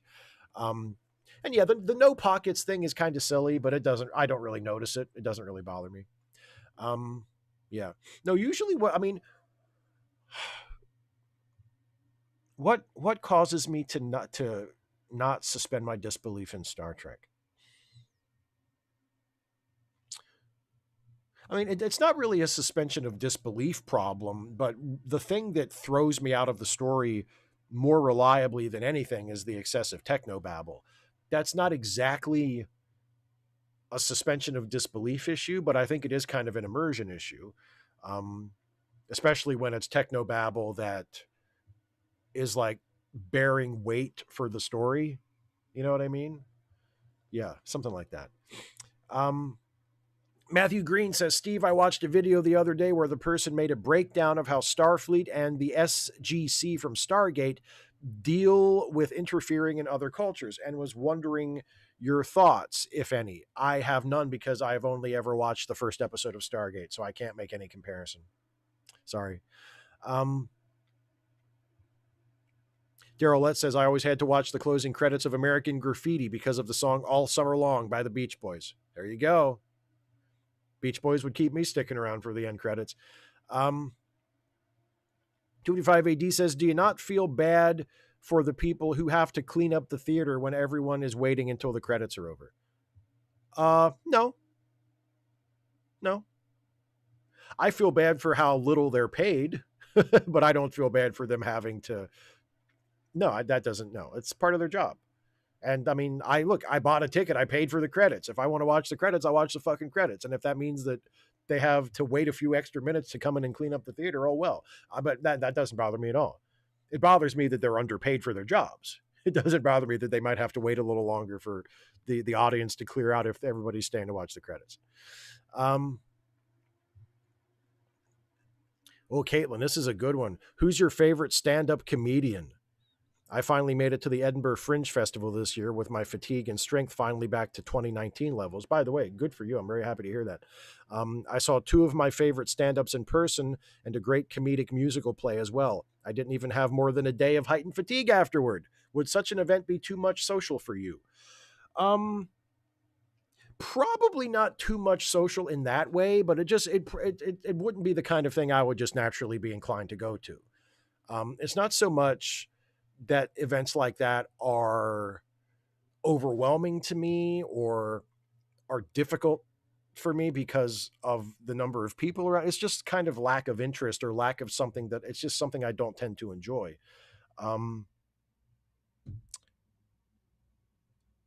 Favorite stand-up comedian. I mean, someone earlier mentioned Stuart Lee. Stuart Lee's right up there. I think his stand-up special from God, it's probably like 10 years ago now. If you prefer a milder comedian, please ask for one. I think that is just fucking genius. I love that special. And there are other recent. I mean, John Mulaney is always great. You know what? She's not a stand-up comedian. She's an actor, but she did a stand-up special on HBO a couple years ago. Hannah Einbinder. She did a stand-up special that was fucking hilarious. That was brilliant. And she is, of course, co-starring currently with Gillian Anderson in Teenage Sex and Death at Camp Miasma, and she is brilliant in that. But her stand-up special on HBO is just fantastic. It's really, really good.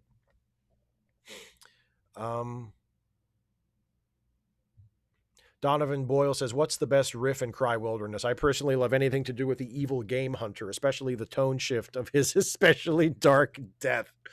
Yeah, I think I know the guy you're thinking of. Yeah. Isn't there one where like he comes in, or the father and son character come home and he's like in their cabin and he's like eating their food or something? I can't remember. It's been so long since I've watched it. I can't remember specific riffs, but I remember bits of the movie that were funny. Plasma Burn Death says, if you don't mind me asking, since I missed a few of these, how did the funeral go? Meaning my dad's funeral. Are you doing all right? I hope you're not mad about my second funeral joke. Sorry if I upset you. No, it's fine. You didn't upset me.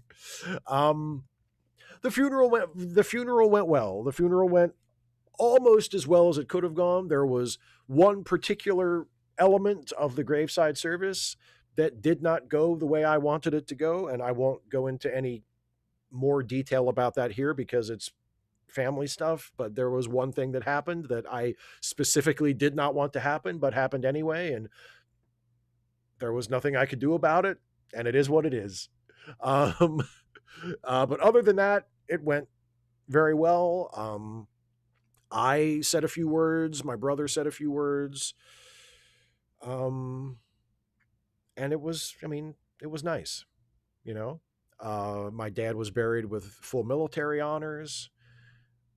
He got a 21 gun salute from the American Legion, and they gave me the flag that was draped over the coffin. And now that flag is going to reside in a frame in a place of honor in my brother's shop in West Virginia, where my father spent a lot of time hanging out in his final years. And I think that's the best place for it. So I'm very pleased with all of that. So thank you for asking. The funeral went very well.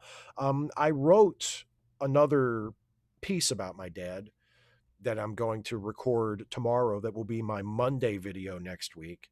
My video that I made on the day that he died was not a written piece. It was very off the cuff and just me talking to camera extemporaneously. This is a piece that I've written over the past week, and it goes up Monday because a week from today, next Friday, would have been Dad's 70th birthday. So to sort of mark that occasion, one of my scripted videos next week will be about Dad. And like I said, I haven't shot it yet, but I'm pleased with how the writing turned out. So, but yeah, thank you for asking. I appreciate that. Cast Iron Chaos says, watched Barry Lyndon for the first time. I'd fallen for the propaganda that this was Kubrick's most boring movie. This movie is anything but boring. Yeah, people consider it boring, I guess, because it's very slow moving and it's very pastoral and contemplative.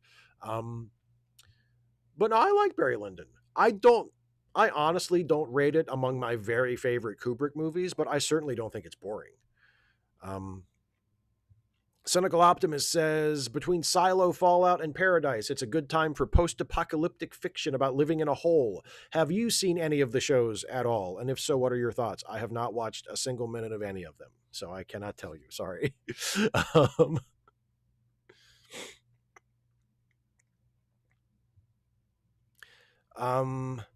X-Deminox says, I was contemplating sending over a year with 500 characters times 2 to make you slowly read Faulkner or Yuki, but I decided that was too cruel.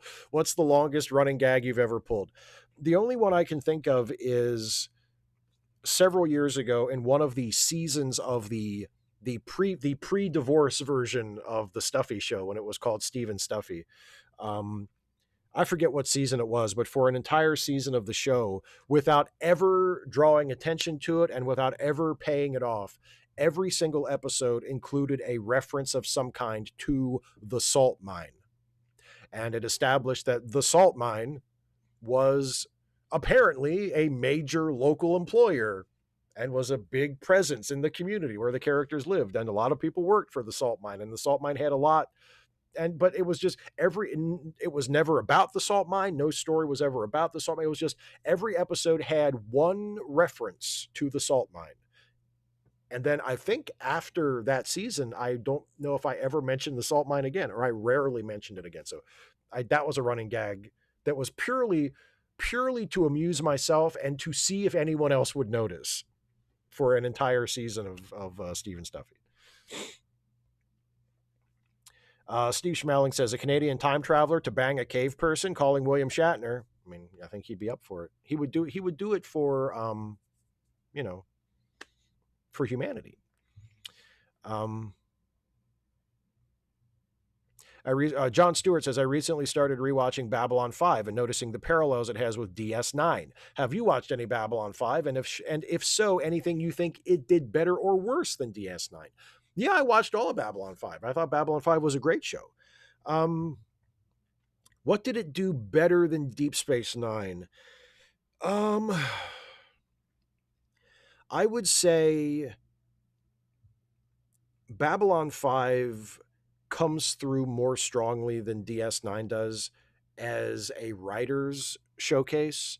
And part of that is because it was written almost entirely by the same writer, like J. Michael Straczynski himself, the creator, wrote almost all of the episodes himself. So it comes to just the writing voice of the show is much stronger. And obviously, that's not a knock on Deep Space Nine, because Deep Space Nine was, for the most part, a very well written show as well. But there's something to be said for a series written by the same writer that has that singular voice that Babylon 5 had.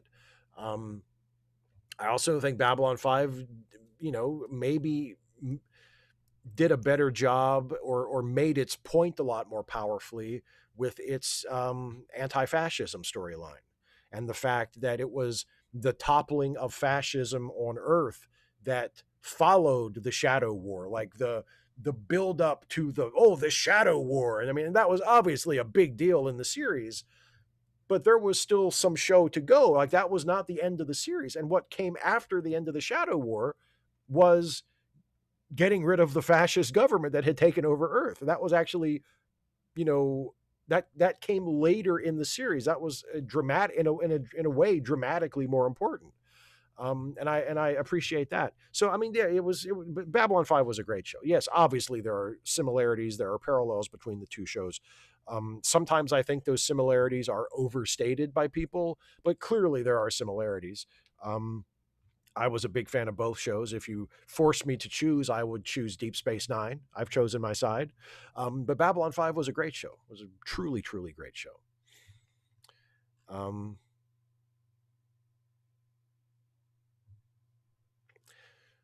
me see here. Couple of additional super chats I want to catch here. John Burns said, saw a review of Star Trek 6. They panned it. I don't think they understand. Let Kirk go. He's tired. He has been worn down by duty and honor. I mean, I can't comment having not read the review. So, but, not everybody likes everything, I guess. John Burns also says, send the Tate brothers to jail for decades. I agree with that. Daniel Stenistom, just with no message, just a super chat. Thank you very much, Daniel. I appreciate that. And John Burns, also with a super chat, says, my Cosby complaint was like, who gets Humperdinck? I don't know, man. I don't know, man.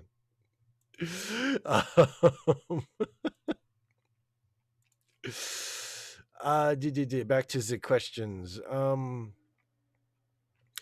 Kane20C says, which bothers you more, nerds who have a strict adherence to canon or nitpick scientific inaccuracies? I mean, I find both of them to be insufferable. It's hard to choose.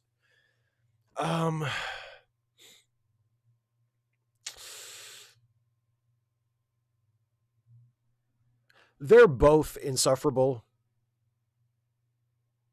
But for a show like Star Trek, especially, scientific inaccuracies might be worse, because it shows just a fundamental misunderstanding of what the show is. Like, it's not fucking 2001: A Space Odyssey, dude. It's Star Trek. It's never been even approaching hard sci-fi. So if you're holding it to some standard of like, well, that's not legitimate science. No shit. Where have you been? Right?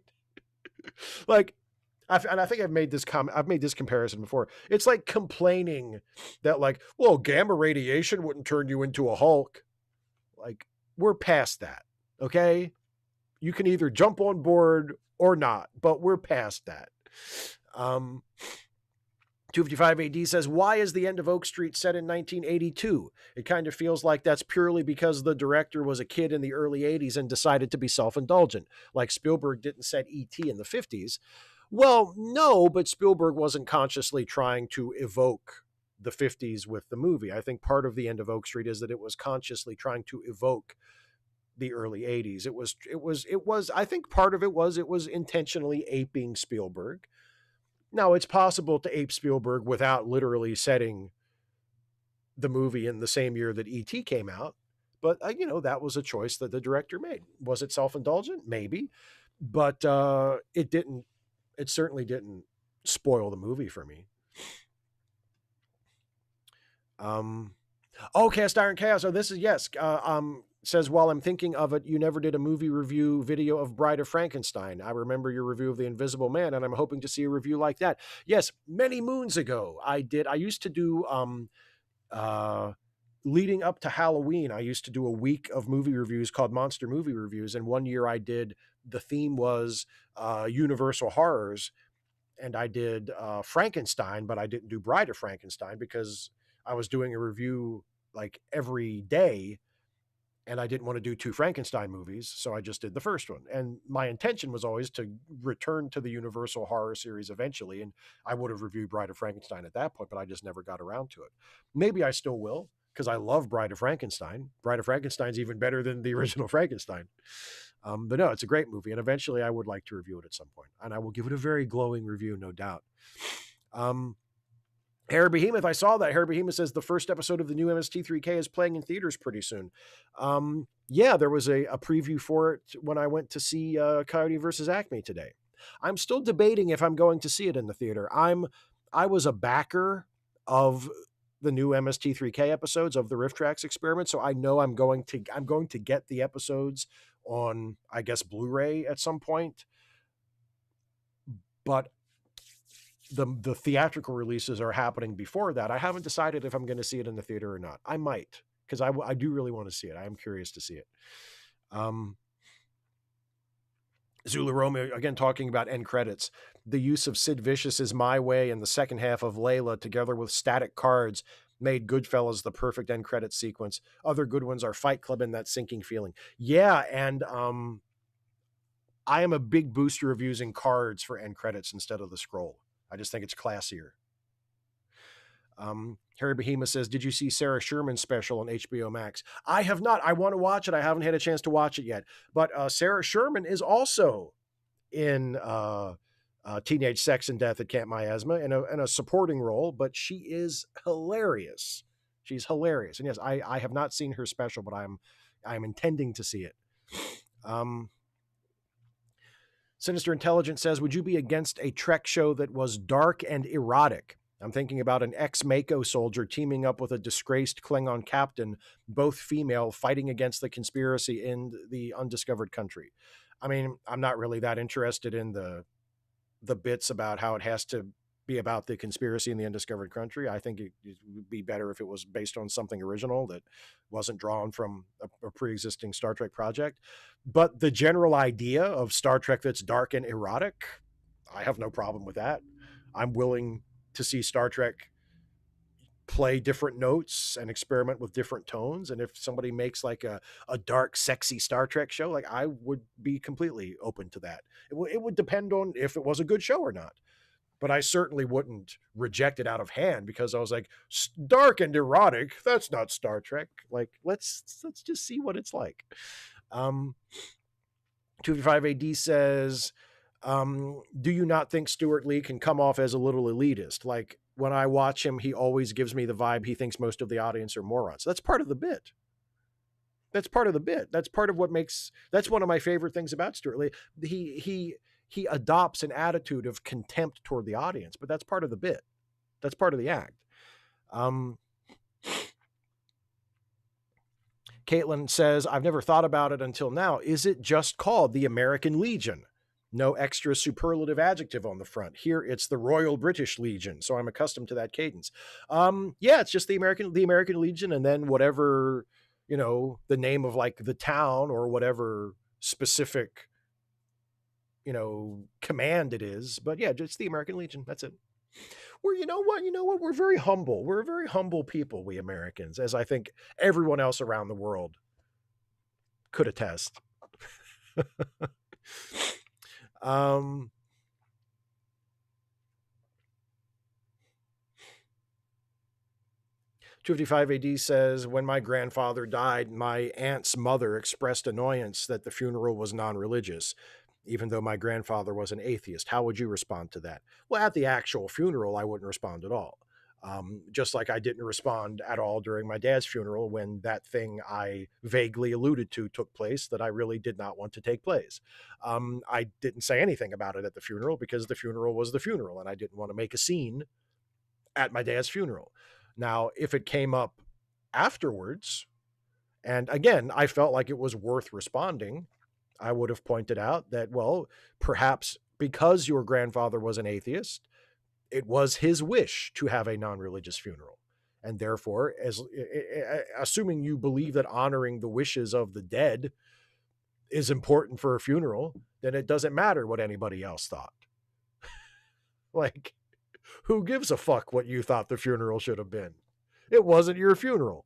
But again, depending on who it was and what my relationship to them was, I might not say anything. I might just sort of privately roll my eyes and go like that and go about my business. And I almost certainly would not say anything about it at the actual funeral.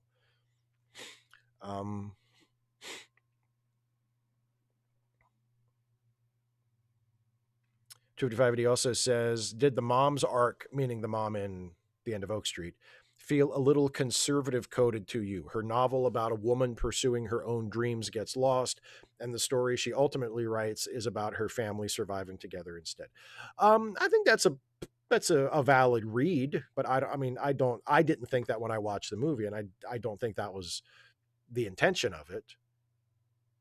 But when you describe it that way, I think that is a valid way to read it. I mean, those things do happen.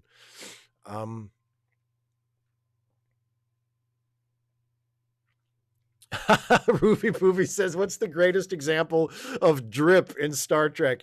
And why is it the head thingy Picard wears with the gala uniform at the diplomatic?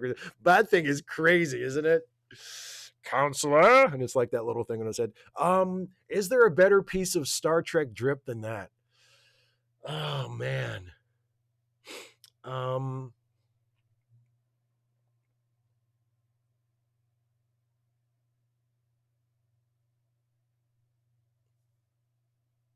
trying to think.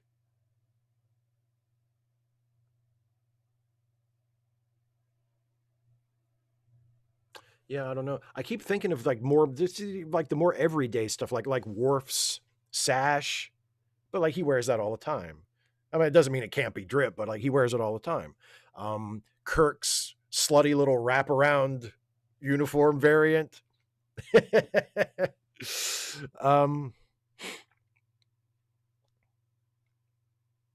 Cynical Optimist says, I saw some theories bounding about that if the GOP suffers heavy losses in the midterms, Trump will try and blame the party for not supporting his agenda enough. What are your thoughts? Oh, Trump will definitely do that. He's not going to take responsibility himself. He's definitely going to do that. Sriva Stav says, sorry if this has been asked before, but thoughts on the new X-Men cast? Well, on paper, they look great. I mean, I can't have any kind of meaningful opinion about them until I've seen them in a movie playing those characters. But on paper, they look great.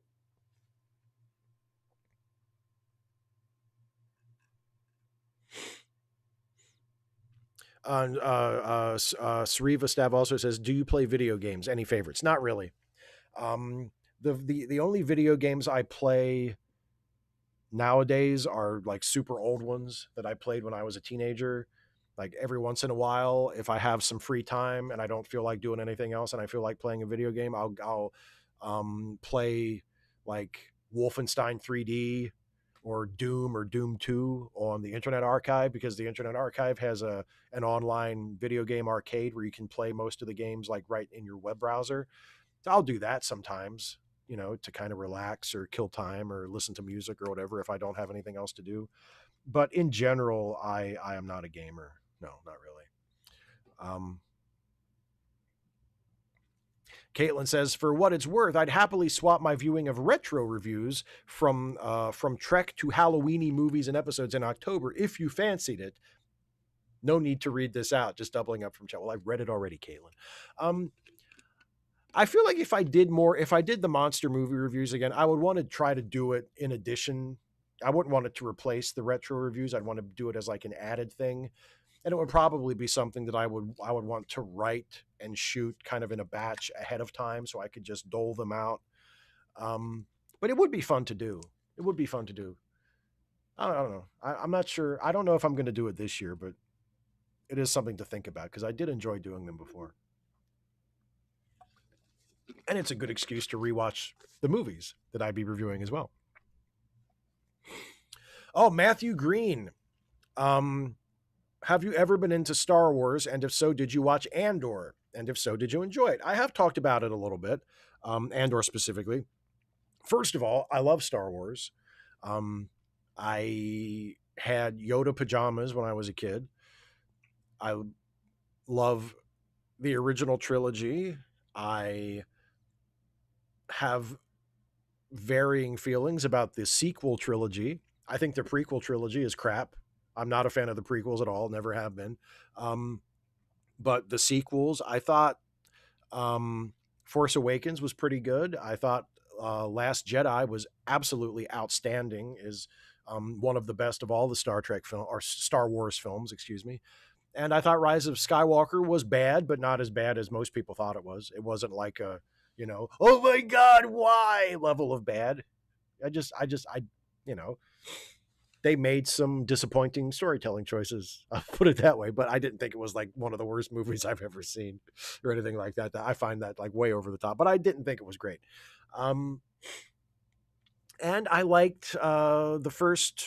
I really liked the first season of The Mandalorian. I liked the second season of The Mandalorian, but not nearly as much. And that's when it started to get kind of fan servicey. Didn't really like much of it after that. Loved Skeleton Crew. Skeleton Crew was one of my favorite Star Wars things, maybe my favorite Star Wars thing since season 1 of The Mandalorian. Rogue One, I thought was good. And Andor, I thought I am glad that Andor was made. I appreciate what Andor was about. I'm grateful for the fact that there is a piece of Star Trek that is so openly and unapologetically anti-fascist, and that is so mature and serious in tone. But actually sitting and watching Andor for the most part was a terrible chore for me. I thought overall it was incredibly boring and tedious and slowly paced. And there were episodes, and slowly paced in a bad way, not slowly paced in a way that works, slowly paced in a way that made it incredibly punishing to watch. There are entire episodes of Andor where almost nothing happens. And that is a problem for me. And the character of Andor himself does almost nothing of note for most of the series. And that is a problem for me. Why did you call the show Andor when the title character is one of the least important characters in the narrative? But there are some good episodes. When it gets good, it gets really good. There are certain episodes that when it really pulls itself together, and it is just fantastic. I thought Stellan Skarsgård was amazing. I loved Luthen. He was my favorite character. Whenever Luthen was not on screen, it was like Poochie it was Homer's note for Poochie from The Simpsons. Where's Luthen? Whenever Luthen's not on screen, I was asking, where's Luthen? What's Luthen doing? I'm sure whatever Luthen's doing is way more interesting than whatever the fuck you're showing me right now. So no, I had problems with Andor, but I still admire it for what it was, and I appreciate it, and I am grateful for it, and I'm glad that they made it and glad that it exists, even though I personally did not enjoy watching most of it.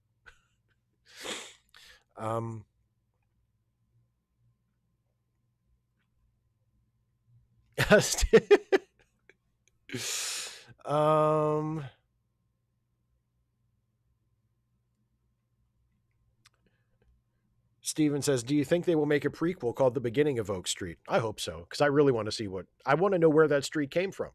Like, where did that street even come from? Aren't people curious? 225AD says, why do you think dinosaur movies aren't actually that common? A while back, a monster movie YouTube channel I follow did a video about how there aren't actually that many. I don't know. You'd think there'd be a lot, right?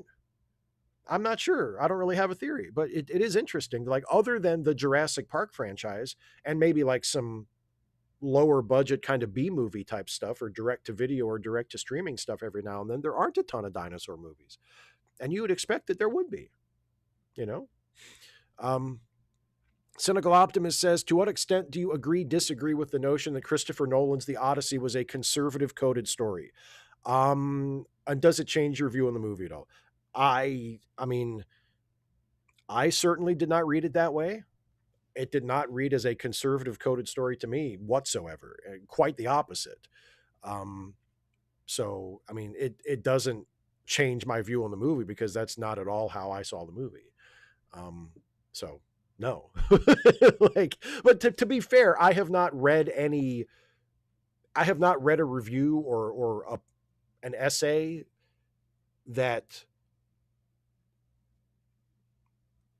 articulates that interpretation or such an interpretation. So I'm not responding to anything specific. I'm just responding to the idea that it's a conservative coded movie. I'm sure that there is a reading of it that you could make work because it's a complex movie. I'm sure you could read it in a conservative way, but I just know when I saw the movie, I did not read it at all as a conservative coded movie whatsoever. And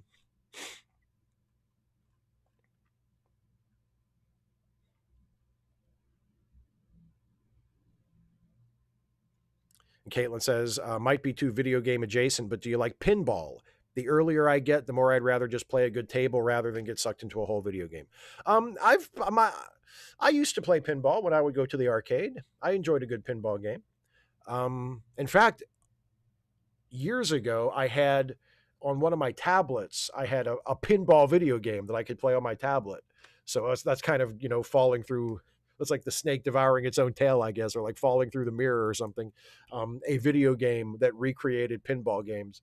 That was kind of fun. It's kind of like a fun thing to do, like while you're laying in bed before you fall asleep or whatever. But no, I enjoy pinball games. I've never played them enough to actually get good at them. but I have in the past. I have enjoyed pinball games.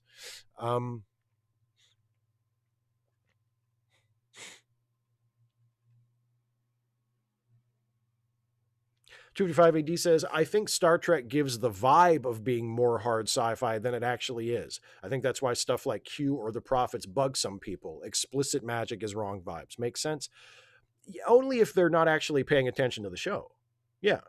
If you're not paying attention to the show, then that makes sense. But if you are actually watching the fucking show, it seems obvious to me that, yeah, you're right in the sense that it sometimes presents itself as it's science-ish, right? Because hey, they work on a spaceship and the spaceship works according to scientific principles and blah blah blah. Like there are scientific trappings, but it's pretty clearly not. They're not doing real science, and like the adventures they're having are not the kind of adventures that real astronauts would have. Like aliens aren't going to look like that, and ships aren't going to be able to travel like that, and time doesn't work that way when you're traveling at faster than the speed of light. There's so much of it that is wrong from a scientific perspective and always has been. And it's clear from the very first episode of the original series that the writers are writing it in a way that allows the space travel and the adventures of these characters to be analogous to adventures that people would have on Earth. So traveling to another planet is just like traveling to another town. That's not how space travel would work. That's not how time would work in space, but that's the way they present it because that's the easiest way to do it. And it feels familiar and recognizable to the audience, and it's easy to write that way. And that's why I call it pulp sci-fi instead of hard sci-fi. And if you actually pay attention to the show and have a modicum of media literacy, you can tell like, oh, they're talking about things in scientific terms, and the show is presenting itself and presenting these characters as living in like a scientific world, but that's actually not what this is. This is a drama that is ignoring most of the real scientific rules for the sake of the story and is making up science-ish rules to take their place, but it's not real science and it never has been. So I'm not as sympathetic to that interpretation as you are, I think, because like if you pay attention to the fucking show, you can see that no matter what the vibes are, it's pulp sci-fi, not hard sci-fi. Never remotely has it been hard sci-fi. So things like Q or The Prophets or any number of other things that have no scientific basis whatsoever don't actually break the show at all. They've always been part of the show. Let me see. I'm going to go through these final few questions and I'm going to wrap things up because we're well past 8 o'clock my time now. And it's time to end this wonderful show that I always love to do, but it's time for it to end. So, real quick, Harry Behemoth says, did you hear that Star Wars is part of the Marvel Universe now? Okay, but I mean, isn't everything part of the Marvel Universe? I'm pretty sure everything is part of the Marvel Universe now. Zulu Romeo makes a math joke that I don't get. Sorry. Oh, no, wait, I get it. No, yes, and or not. I get it. I get it. John Stewart says, do you have a creative endeavor that you have not indulged? If so, would it be a novel, TV show, movie, comic, another YouTube project? If I had the money, I'd want to make a movie. I don't know what the movie would be about. I don't have like a movie in my head that I'm waiting to make, but if I had the money to actually do it, I would love to make a movie. Obviously, it would be a very small scale, small budget movie, but I would love to make a movie. Yeah. Zabadiah Strange says, what's with the snazzy hat? I don't recognize that pattern. It is the flag of the state of Maryland, my friend. My home state, the state in which I am residing right now, and the best flag. The best flag, period. Best state flag, yes. Best flag, period. Best of all the flags, it's the best flag, the Maryland state flag. And that is an emblem of the Maryland state flag. 255 says, did anyone else think Andor was going to be about the forest moon because they got Andor and Endor mixed up? Would have been funny if that's why Disney greenlighted the series. Hey, Tony Gilroy wants to make a series about the forest moon from Return of the Jedi. Oh, sure, we can do that. And then it turns into this like super political show about the rise of fascism. That would be, I hope that's true. Sariva Staff says, would you do a video collab with Movie Bob if the timing and topic was good? Potentially, sure. I like Bob. We've interacted a bit on social media. We're not like super close, but I like Bob. If he wanted to do something together and it made sense and it was, like you said, the right timing and the right topic, yeah, I certainly wouldn't say no out of hand. Joshua Goodiso says, you brought up NYPD Blue and Andy Sipowicz a few times on the channel. I watched the show for the first time 3 years ago and loved it. Would you ever consider talking about the show? Yes. In fact, a long time ago, I mapped out an entire, I think it was a 12-part series that I was going to do about NYPD Blue that I just haven't had time to do. But yes, I would very much like to do videos about NYPD Blue at some point because it's one of my favorite shows. John Stewart says, has your puppet arrived yet? It has not. No, but I mean, I assume it will be getting here at some point. Albie said he was going to send it to me. 255 AD says, why bother putting feathers on the dinosaurs if you're going to be fast and loose with the science in every other way? I don't know, man, because they thought it looked cool. Because they wanted to acknowledge the evolving theories about what dinosaurs look like. But that didn't bother me. I thought it was kind of cool to see dinosaurs with feathers. Anyway, time to wrap up the show. Thank you all so much for being with me once again. Don't forget charitylinks.page that is managed by our friend Some Random Geek. If you have a few extra bucks and you want to put those dollars towards helping someone who needs a helping hand, charitylinks.page has a series of links and GoFundMe's and PayPal links and various other things that you can send that money to someone who needs it, who needs help, keeping the lights on this month or keeping their bills paid or putting food on the table. If you want to help someone who is in a vulnerable spot and needs a little help, that's a really good way to do it. Please check out charitylinks.page and help out our friends. And also, as far as I'm concerned, if you want to support what I do on this YouTube channel, you can do that by becoming a patron at patreon.com/Steve Shives or clicking the join button to become a channel member. Either way, whether you become a patron or a member, if you become one of those at $1 a month or anything above that, you can let me try to say this like a human being would say it. You get the option to submit questions ahead of time for these twice monthly Ask Away live streams. Those questions I answer in the first hour or so of the show, those were submitted ahead of time by my patrons and my channel members. And all patrons and members at whatever level of support have the option of sending in a question early if they want. So you can become a member or a patron at $1 a month or $5 a month or $10 a month or however much you can afford and however much you think I'm worth. I appreciate all of the support that comes from my patrons and my members, just as I appreciate the support that comes from those of you who tossed in a super chat this time. That helps too, and it counts. And even those of you who can't afford to give me any money or just don't feel like it, the fact that you watch and you like and you share and you subscribe to the channel, all of that stuff helps a lot. And I could not do this without the support in all of its forms from all of you. So thank you all so much for enabling me to do this YouTube thing and earn a living and have this be my life. I'm so grateful to all of you. Also, don't forget, if you like the YouTube stuff, I'm also on a couple of podcasts that are part of the Let Me Listen family of podcasts. There's the Ensign's Log, the Star Trek themed improv comedy podcast, which is currently on hiatus, although next week we will be recording our first episode of, believe it or not, our ninth season of the Ensign's Log. We will be starting very soon. The Ensign's Log is a Star Trek themed comedy podcast where myself and Jason Harding and Amanda Billings play original characters that we have created that exist within the Star Trek universe, and sort of canonical Star Trek stuff is happening off to the side and in the background while our characters are having adventures in the midst of all of that. It's such a fun show to do.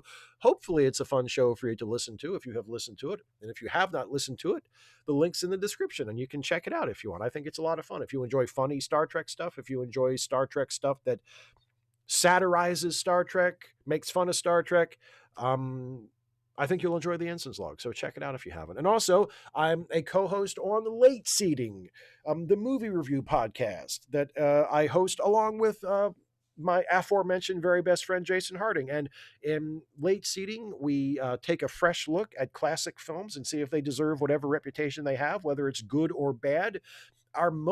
Speaking of milestones, we're about to start our 9th season of the Ensign's Log, and our most recently recorded episode of Late Seating is our 300th episode. And for the 300th episode, we take a look at the classic Alfred Hitchcock thriller Psycho. And that episode, I believe, is available now, the 300th episode of Late Seating. So check that out. Check out all the past episodes as well if you haven't been listening to it. We think Late Seating is a pretty darn good show, too. So thank you all for giving that a shot. And I believe that's it. Let me take one final look at the questions. Oh, Matthew Green says, bye, Steve. It was fun catching my first live Q&A. Thank you for being here, my friend. I really appreciate it. Oh, Super Chat just came in from Greg Gildersleeve. No question, just wanted to say thanks for the vids. Well, thank you very much, my friend. I appreciate it. Caitlin said something like, oh, NYPD Blue, an NYPD Blue retrospective from you would be sick. Yeah, I would really like to do it. I would really like to do it. Because I love NYPD Blue, and it's such an interesting show. And I mean, it's not perfect. Like, it's problematic in a lot of ways, but in ways that hopefully would be interesting to talk about. So yeah, I one of these days, I'm going to do my NYPD Blue series. Yeah, I believe that'll do it. Thank you all so very much for joining me once again. I'll see you next week for some more videos, and Dana and I will see you on Wednesday. Those of you who will join us for our Wednesday night live stream where we do our watch along, Trek Reluctantly. And then in 2 weeks, I'll be back for another one of these, another Ask Away. So thank you all so much. Have a good night. Have a good weekend, and take care, everybody.